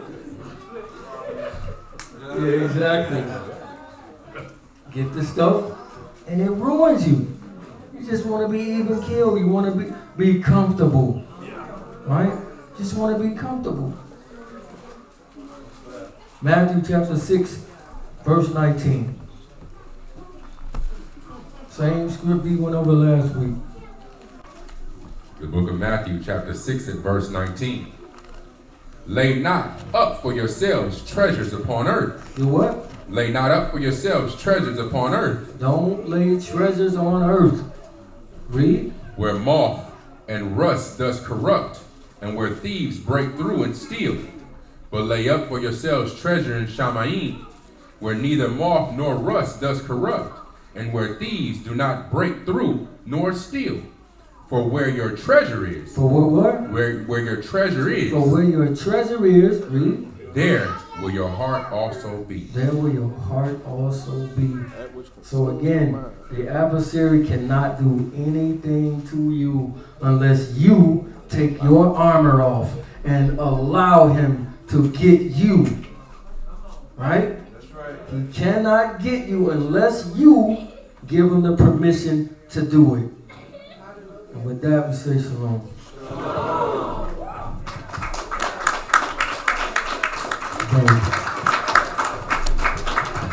You liked it, you loved it, you hate it, do that again. Don't do that no more. Preach that one again next week so Travis ain't got to teach.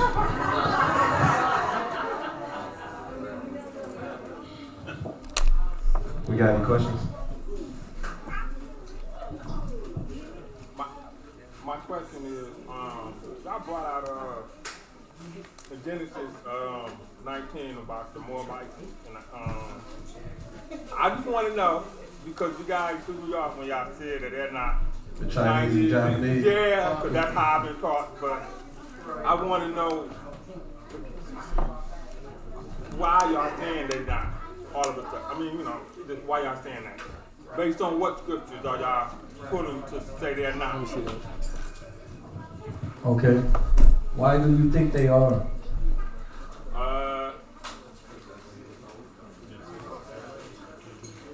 Right. I don't know the scriptures on top of my head. You can just verbalize it. We don't gotta go technical, but because of where they was what it was at according to the map. Being beside us was where I was taught that that's where the Moabites were. That's where the Chinese and the Japanese were as they migrated up to Asia. Mm-hmm. So can you got any scripts to show that they left their land? Any script on what they land part? Yeah, did they leave their land? I don't. So where was their land at? Well, their land was next to Israel, well, Canaan. The land of Canaan, right? Yeah, right there, yeah. Mm-hmm. So what kind of people live over there? You talking about today or during that particular time? Today and that particular time, because you would have to show. You would think it's the Arabs, right? Yeah, the Arabs live over in that area. Yeah. Yeah. Yeah, but I thought that was what Okay, So check it out, real quick, because I know you like. Yeah. If I ask you to name me the Asians, how many sect of people are you gonna name me?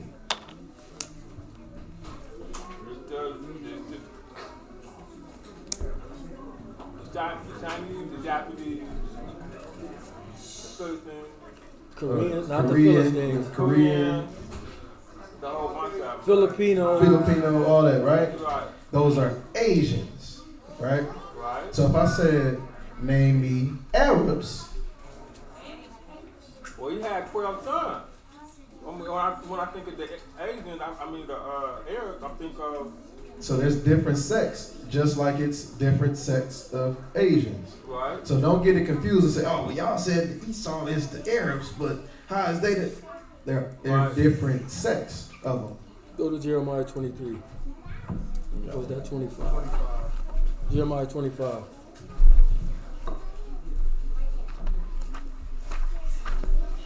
Pick it up at about verse 20. Yes, sir. Jeremiah 25 and verse 20. And all the mingled people. All of what? All the mingled people. Mingled people. That's mixed people. Arab people. Read. And all the kings of the land of Uz. All the kings of the land of the Philistines. And Ashkelon. Azar. Ekron. And the remnant of Ashdod. Edom. And Moab. Edom and who? Edom. And Moab. So it just told you that the multitude of the mixed people, right? Or the Arab people. Yeah, exactly, the Arab people. Read. Edom and Moab and the children of Ammon and all the kings of Tyrus and the kings of Zidon and the kings of the isles which are beyond the sea, Dedan and Tema, Booz and all that are in the uttermost corner, and all the kings of Arabia. And all the what? All the kings of Arabia. So you can see the region that he's talking about, right? And he's letting you know that all of these people are mingled and mixed up in these places. All of these people make up the Arabs. You said what? All of these people make up the Arabs. Arab Arab means mixed or mingled people. So the word Arab itself means mixed or mingled. So when he says all of the mingled people, he's saying all of the Arabs. Make sense? So there is no scripture that shows Moab or Ammon ever left their land. We are the people that was kicked out of our land. They didn't lose their heritage. We lost ours. So get Psalms 83. No, not Psalms 83. Psalms chapter 83 and pick it up at verse 5. For they have consulted together with one consent. With what? One consent. With one consent. Read. They are confederate against you. The tabernacles of Edom. Of Edom. These people are in their land. They didn't lose their land. It's only two lands that they actually wanted. Read. And the Ishmaelites. And of Moab. And of who? Of Moab. And of Moab. They all are in the same region. Show him your map out.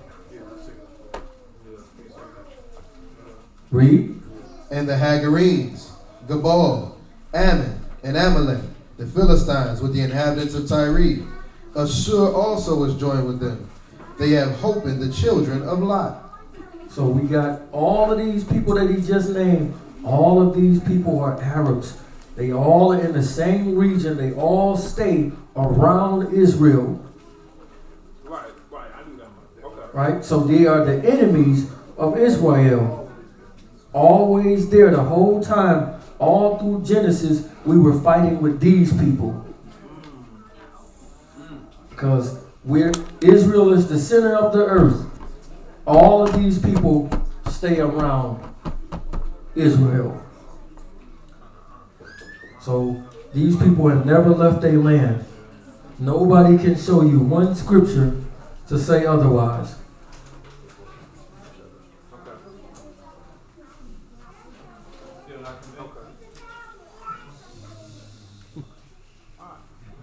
I'm good.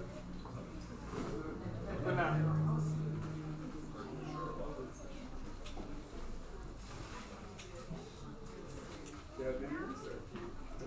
So you gotta ask yourself, Lot was Abraham's family, right?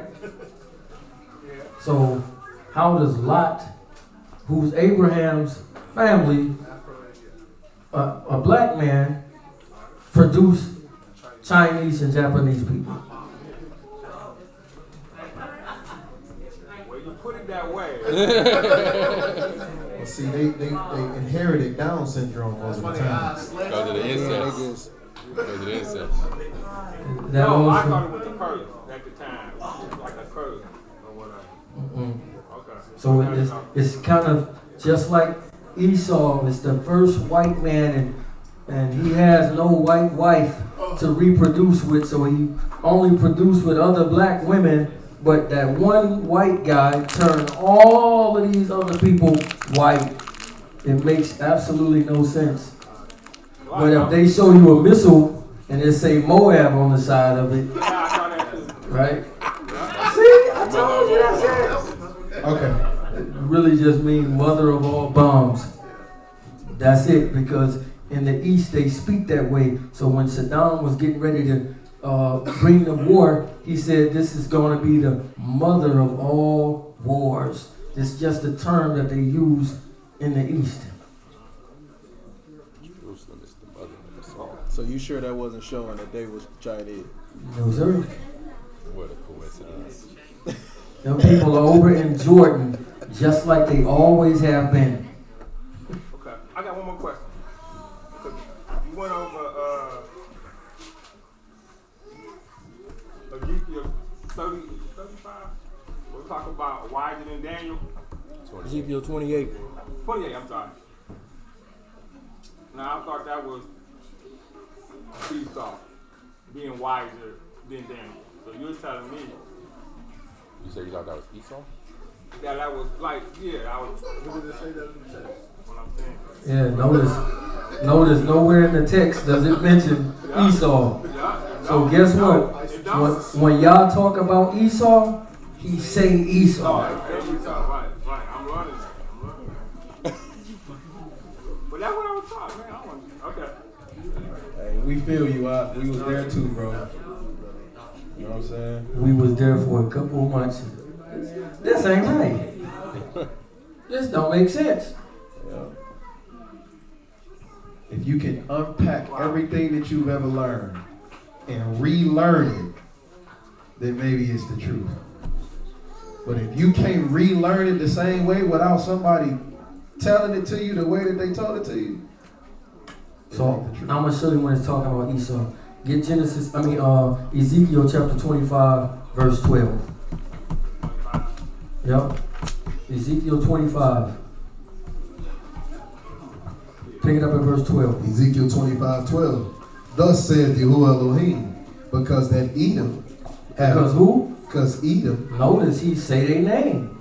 So we know who this talking about. Read. Because that Edom had dealt against the house of Judah by taking vengeance, and have greatly offended and revenged himself upon you. Therefore thus said Yahuwah Elohim, I will also stretch out my hand upon Edom. Upon who? Upon Edom. Read. And will cut off man and beast from it. From where? And I will cut off man and beast from it, and I will make it desolate from T-Man. From where? From T-Man. From Chicago? From T-Man. From Mississippi? From T-Man. No, that say Chicago and Mississippi. They say T-Man, brother. T-Man. So when you look these places up, it's telling you directly where they are. Yes, sir. So we can't do the eisegesis and put what we want to be there. Oh, it's saying T-Man and D-Dan, but that's talking about Mississippi and Alabama. We can't do that. Spiritually. Right? Spiritually, Alabama. Right? So when he's talking about Esau, he say Esau. So when it says, and they have changed and named the lands after themselves. See? If he talking about Esau, guess what? He gonna mention their names. Right?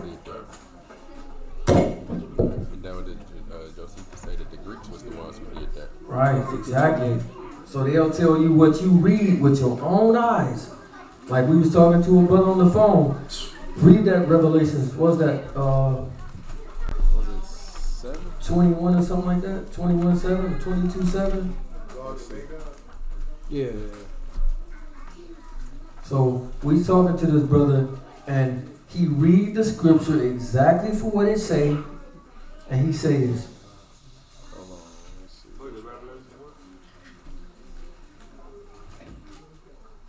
it's like verse 7. There's 2 of them that we went to. This one ain't no though. What chapter is that? It's 21. It's 22. It might be 20 or something. Yeah. All right, Revelation chapter 20, verse 7. Revelation chapter 20 at verse 7. Because somebody asked again of the certain female prophetesses teaching that Esau is, you know what I'm saying, where does Japheth come in at the end of the world and all this type of stuff, right? Read. And when the 1,000 years are expired, Satan shall be loosed out of prison. So this is after the 1,000 years. Read. And he shall go and deceive the nations, which are in the 4 quarters of the earth, Gog and Magog. So it says Gog and Magog. Now I want you to hold what you got, and I want you to go to Genesis chapter 10. Pick it up at verse 2. So you can see something. So we can see who Gog and Magog come from. Genesis chapter 10 at verse 2. The sons of Japheth, Gomer and Magog. And who? And Magog. So we just read this name over here, but these people who you've been listening to will say, it's saying Magog, but that's really Esau. So like the Most High ain't smart enough to put who he want to put there. We see when he mentioned Esau, he say their name. Right? They tried to hide. Yeah, exactly. They tried to hide. That's why he said the hidden ones. Right? So go back to that review. Revelation chapter 20 and verse 8.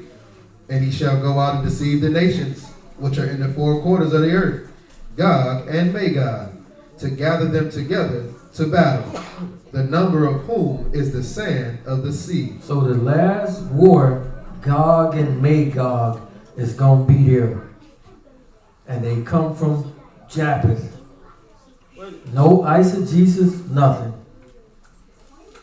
So that last sentence said the number of who is as the sand of the sea. So that goes right back to during the time of Noah when Japheth, when God said that they were enlarged, right? That's what that's going with. Absolutely. That's the light. Yeah. Like that came on. Hey, book speak for itself, you know what I'm saying? So we can't do the eisegesis and we can't come up. I have a book. Come on, brother, you know that's the white man right there. I have a book written by a pale-faced guy that you say you hate. Right? That's what they doing. They reading books that they say this is Esau that wrote the very book.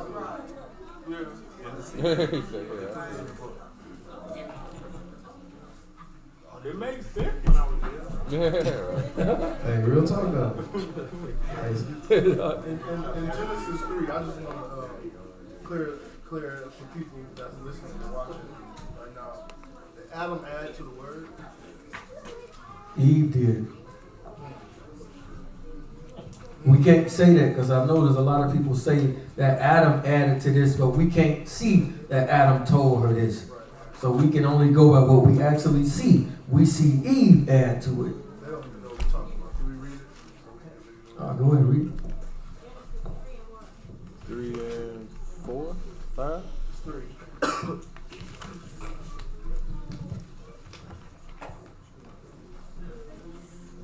Genesis chapter 3 at verse 4. And the serpent said unto the woman, You shall not surely die. For the Most High do know that in the day that you... Jump back to verse 3. Verse 3. But the fruit of the tree of the garden, with the fruit of the tree which is in the midst of the garden, the Most High have said, You shall not eat of it, neither shall you touch it, lest you die. So again, it's always been assumed, well, the Most High talked to Adam, and Adam told her, therefore, Adam added to the word, but we can't prove that. We can see Eve saying this herself, right? So it's not wise to me to say that Adam did this and add something to him, which exactly. So all I can see here myself is Eve added to it. That's just me being careful.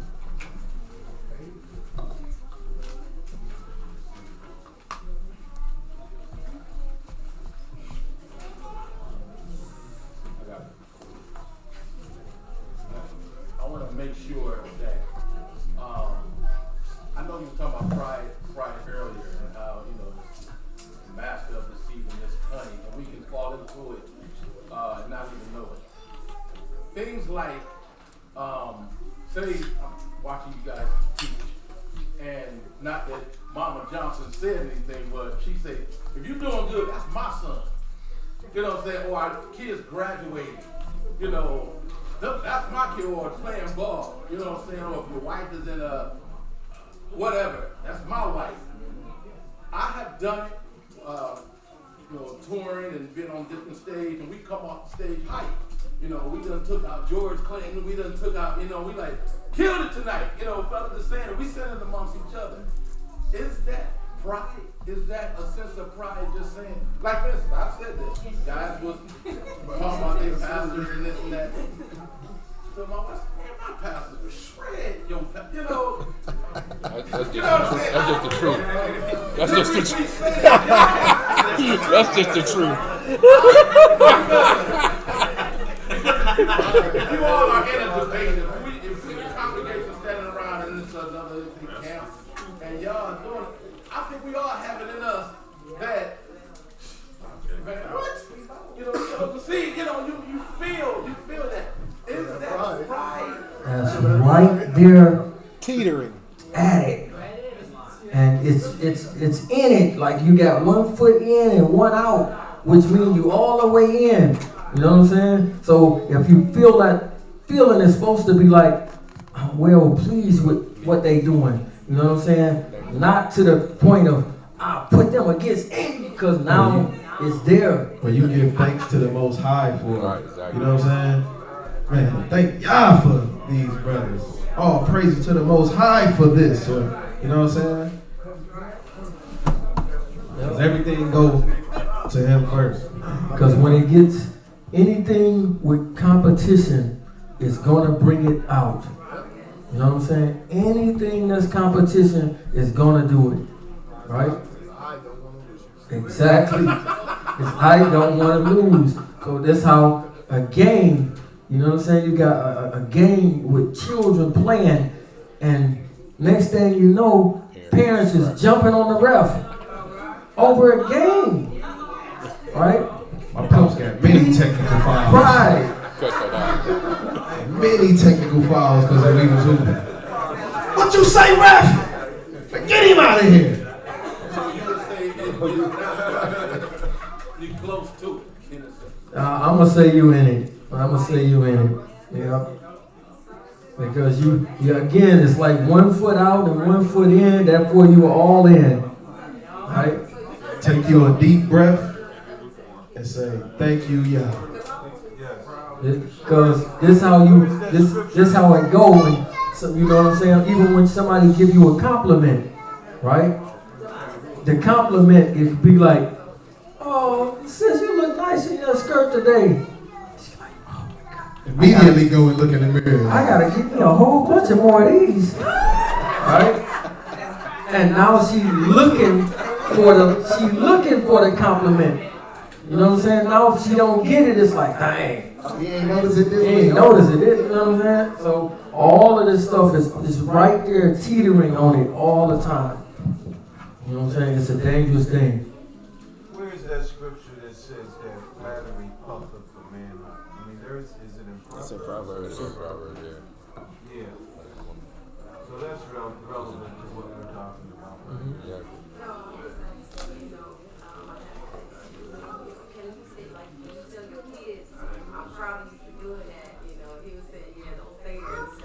Well, please, yeah. Because I know I've been guilty of doing the same thing with the children, you know, and I think sometimes, you know, I always feel like, well, I don't go around telling everybody what they do or things like that or bragging on them, but I'll tell them, and I thought it was just a way of encouraging them to keep doing better. Mm-hmm. I never really thought about me just saying, I'm proud of you, you know, that was a prideful thing, because I always want, you know, I never wanted them to think, well, they're not appreciating. Yeah, you just tell them, Mama is well pleased with you, right?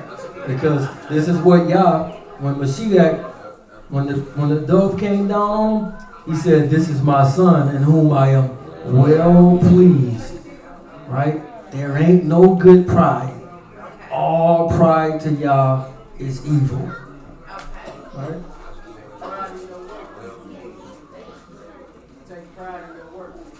Take pride in it. Just be well pleased in it. Just do it to the best of your ability. My effort is pleasing. In 1 Corinthians 1:31, it says, "Boast in the Lord." Yeah, exactly. Yeah, both. Exactly. Yep. Boast in Yahuwah, like she's saying. So when you have that thought that like, man, these brothers is nice with that word, but it's really all praises. It's like that's all praises. You know what I'm saying? You just like when brothers get complimented on the lesson, like, man, that was a fire lesson today. Like, man, all praises. Like, as if it wasn't for Yah, he give it to you. You know what I mean? Even the understanding, the edification, all of it. But it's like even when you step off stage, like, bro, you smashed it tonight. Like, man, all praises, because without Yah, that's Yah given ability. You feel me? This is Jeremiah chapter 9 and verse 24. Hold it down, y'all. Hold it down.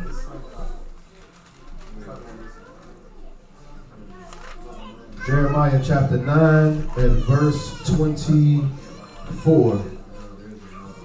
It says, matter of fact, verse 23, it says, "Thus saith Yahuwah, let not the wise man glory in his wisdom." Say that again. Let not the wise man glory in his wisdom. He said, "Let not the wise man glory in his wisdom."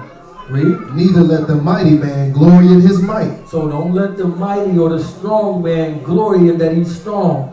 Read. "Let not the rich man glory in his riches." Don't let the rich man glory because he got money and I can buy my way out of anything. But let him that glory in this. And what? That he understand and know me. That's what we glory in right there. In him, because we know him and understand his word and actually walk it out. That's what you should glory in.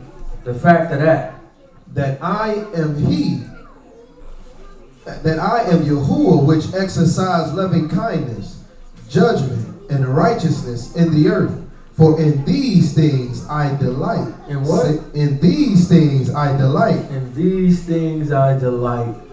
So that's what you glory in or be well pleased with.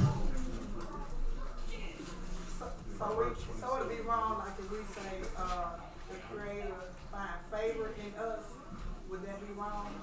You know, like I might say, you know, you're supposed to have a passport to go to Canada, right? And I didn't have one. So I said, well, the Creator find favor in me, I got over there without a passport. Ain't nothing wrong with it as long as you ain't. It's the way that you say it though that'll show it. Right? See? They're right there, ma'am. How you over here? Come with me. Yeah, right. Customs, right? He'll flip it around on you quick. So we gotta be careful with anything that lift your heart up. You know what I'm saying? That's the key. If you got that feeling within you that is doing it, don't do it. Don't say it. You know what I'm saying? Before you get ready to say it, it usually happens. I'm a bad. Right, come before the court. Let me stop. You're supposed to let them other people brag on you. Speaking You know what I'm of, saying? Proverbs 27, verse 2. Let another man praise you, and not your own mouth. A stranger, and not your own lips. Yeah, hey Johnny.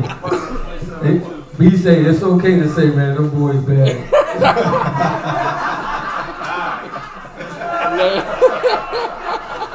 Hey, he was thinking that from the jump anyway. It's just the truth. Praise the Lord. Right.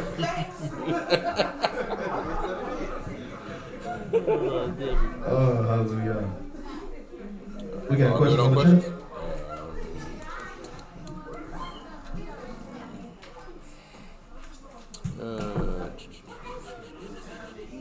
You guys keep my son. Pamela asks us to keep her son, Kyrie, in prayer.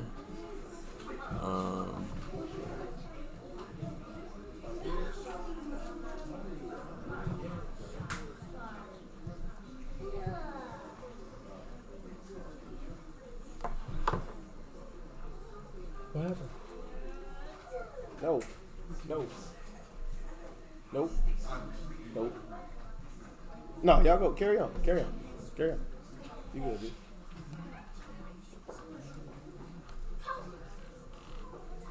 Hey.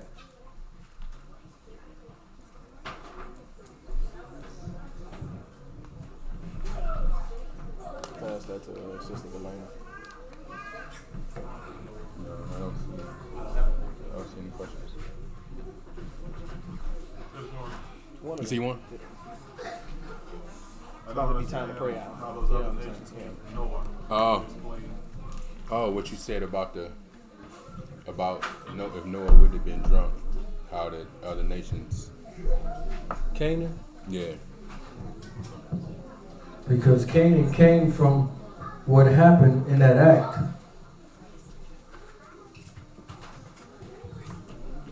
There was only 8 people in the flood, and Ham, what he did, produced Canaan from that act.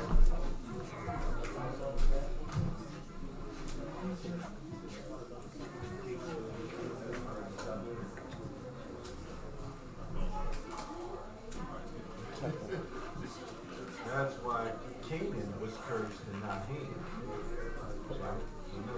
Mm-hmm. The son shall be father. Absolutely. That was it?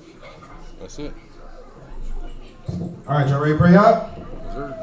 Pray out, pray out, pray out. We gon' pray, we gon' pray, we gon' pray, we gon' pray, pray out, pray out. We gon' pray, we gon' pray, we gon' pray, we gon' pray, pray out, pray out.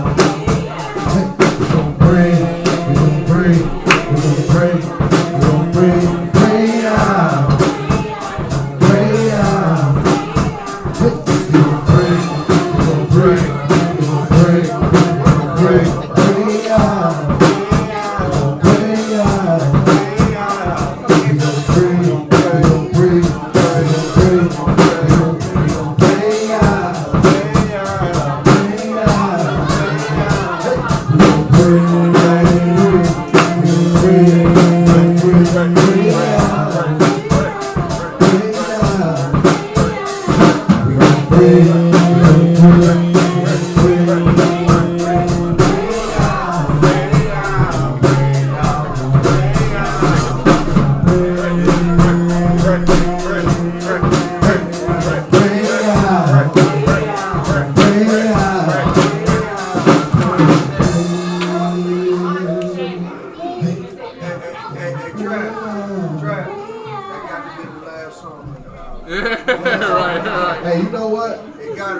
That's what it is. That's the last song on my album. I'm going to be the pray out song.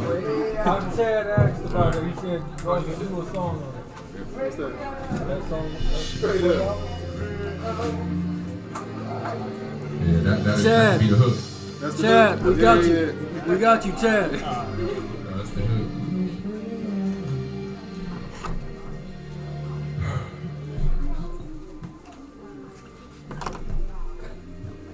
Father Yah, Use that one, because that one might cut out on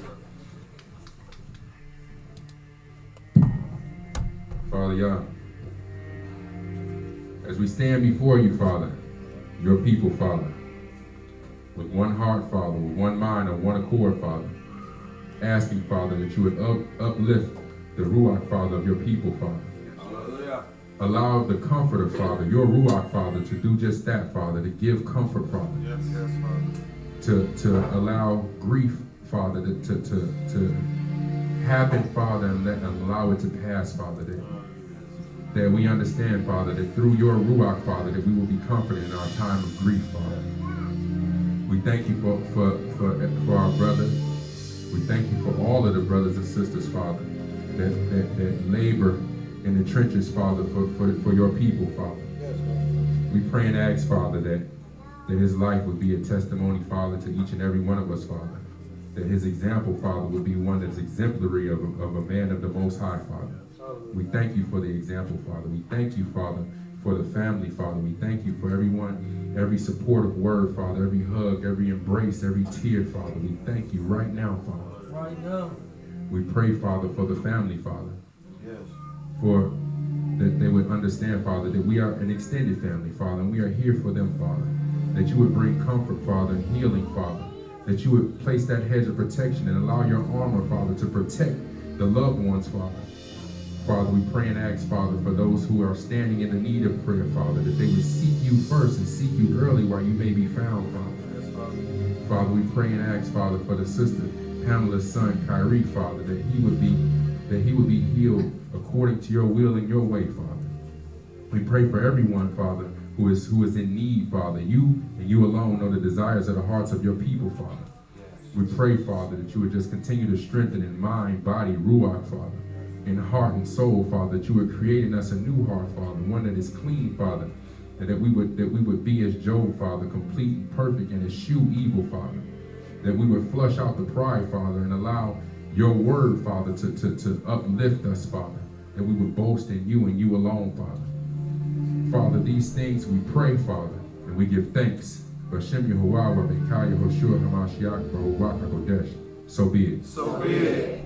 Abinu Shabbat Shemaim. Abinu Shabbat Shemaim. Ikadosh. Ikadosh. Shem Kah. Shem Kah. Tabo. Tabo. Malkut Kah. Malkut Kah. Yeaseh. Yeaseh. Ratzon Kah. Ratzon Kah. Ba'aretz. Ba'aretz. Kasher. Kasher. Nasha. Nasha. Vashemaim. Vashemaim. Tein Lanu. Tein Lanu. Hayom. Hayom. Lekim. Lekim. Pikanu. Pikanu. Usla. Usla. Lanu. Lanu. Eight. Eight. Ashmatenu. Ashmatenu. Kasher. Kasher. Sukim. Sukim. Anachnu. Anachnu. Lasher. Lasher. Ashmu. Ashmu. Lanu. Lanu. Wa'ah. Wa'ah. Tabinu. Tabinu. Lede. Lede. Masah. Masah. He. He. E. E. Hasalanu. Hasalanu. Mi. Mi. Hara. Hara. Ki. Ki. Laka. Laka. Hamam Laka. Hamam Laka. Wahagibora. Wahagibora. Wa'atifaret. Wa'atifaret. Lomei. Lomei. Mulamim. Mulamim. So be it. So be it. Hallelujah. Hallelujah.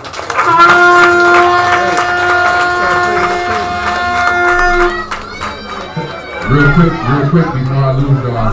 When the offering comes Hey, around, hold it down.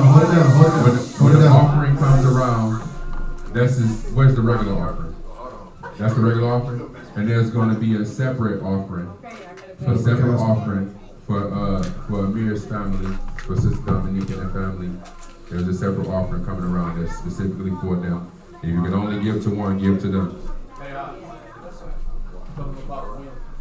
About the funeral service. Hold on 1 second. Let me see them go train. They're gonna clear this table. They're gonna serve from back there.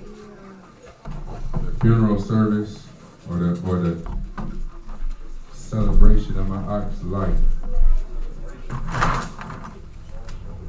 is Wednesday.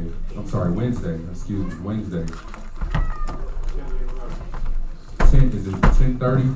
The family hour, 10:30? 10 o'clock? 10 o'clock to 10:45 is the family hour, and the service will begin at 11. And the address, I'm trying to find the address. The address is 3544 Mac. 3544 Mac on the corner of Mac and Iroquois. What's the name of the funeral home? The name of the funeral home, I'm not sure. The name of the church where the funeral is going to be held is Greater Christ Baptist Church on Iroquois and Mac, right on the corner. We'll post the information in the Chosen Seed box again. I know it was in there before. We'll post it again.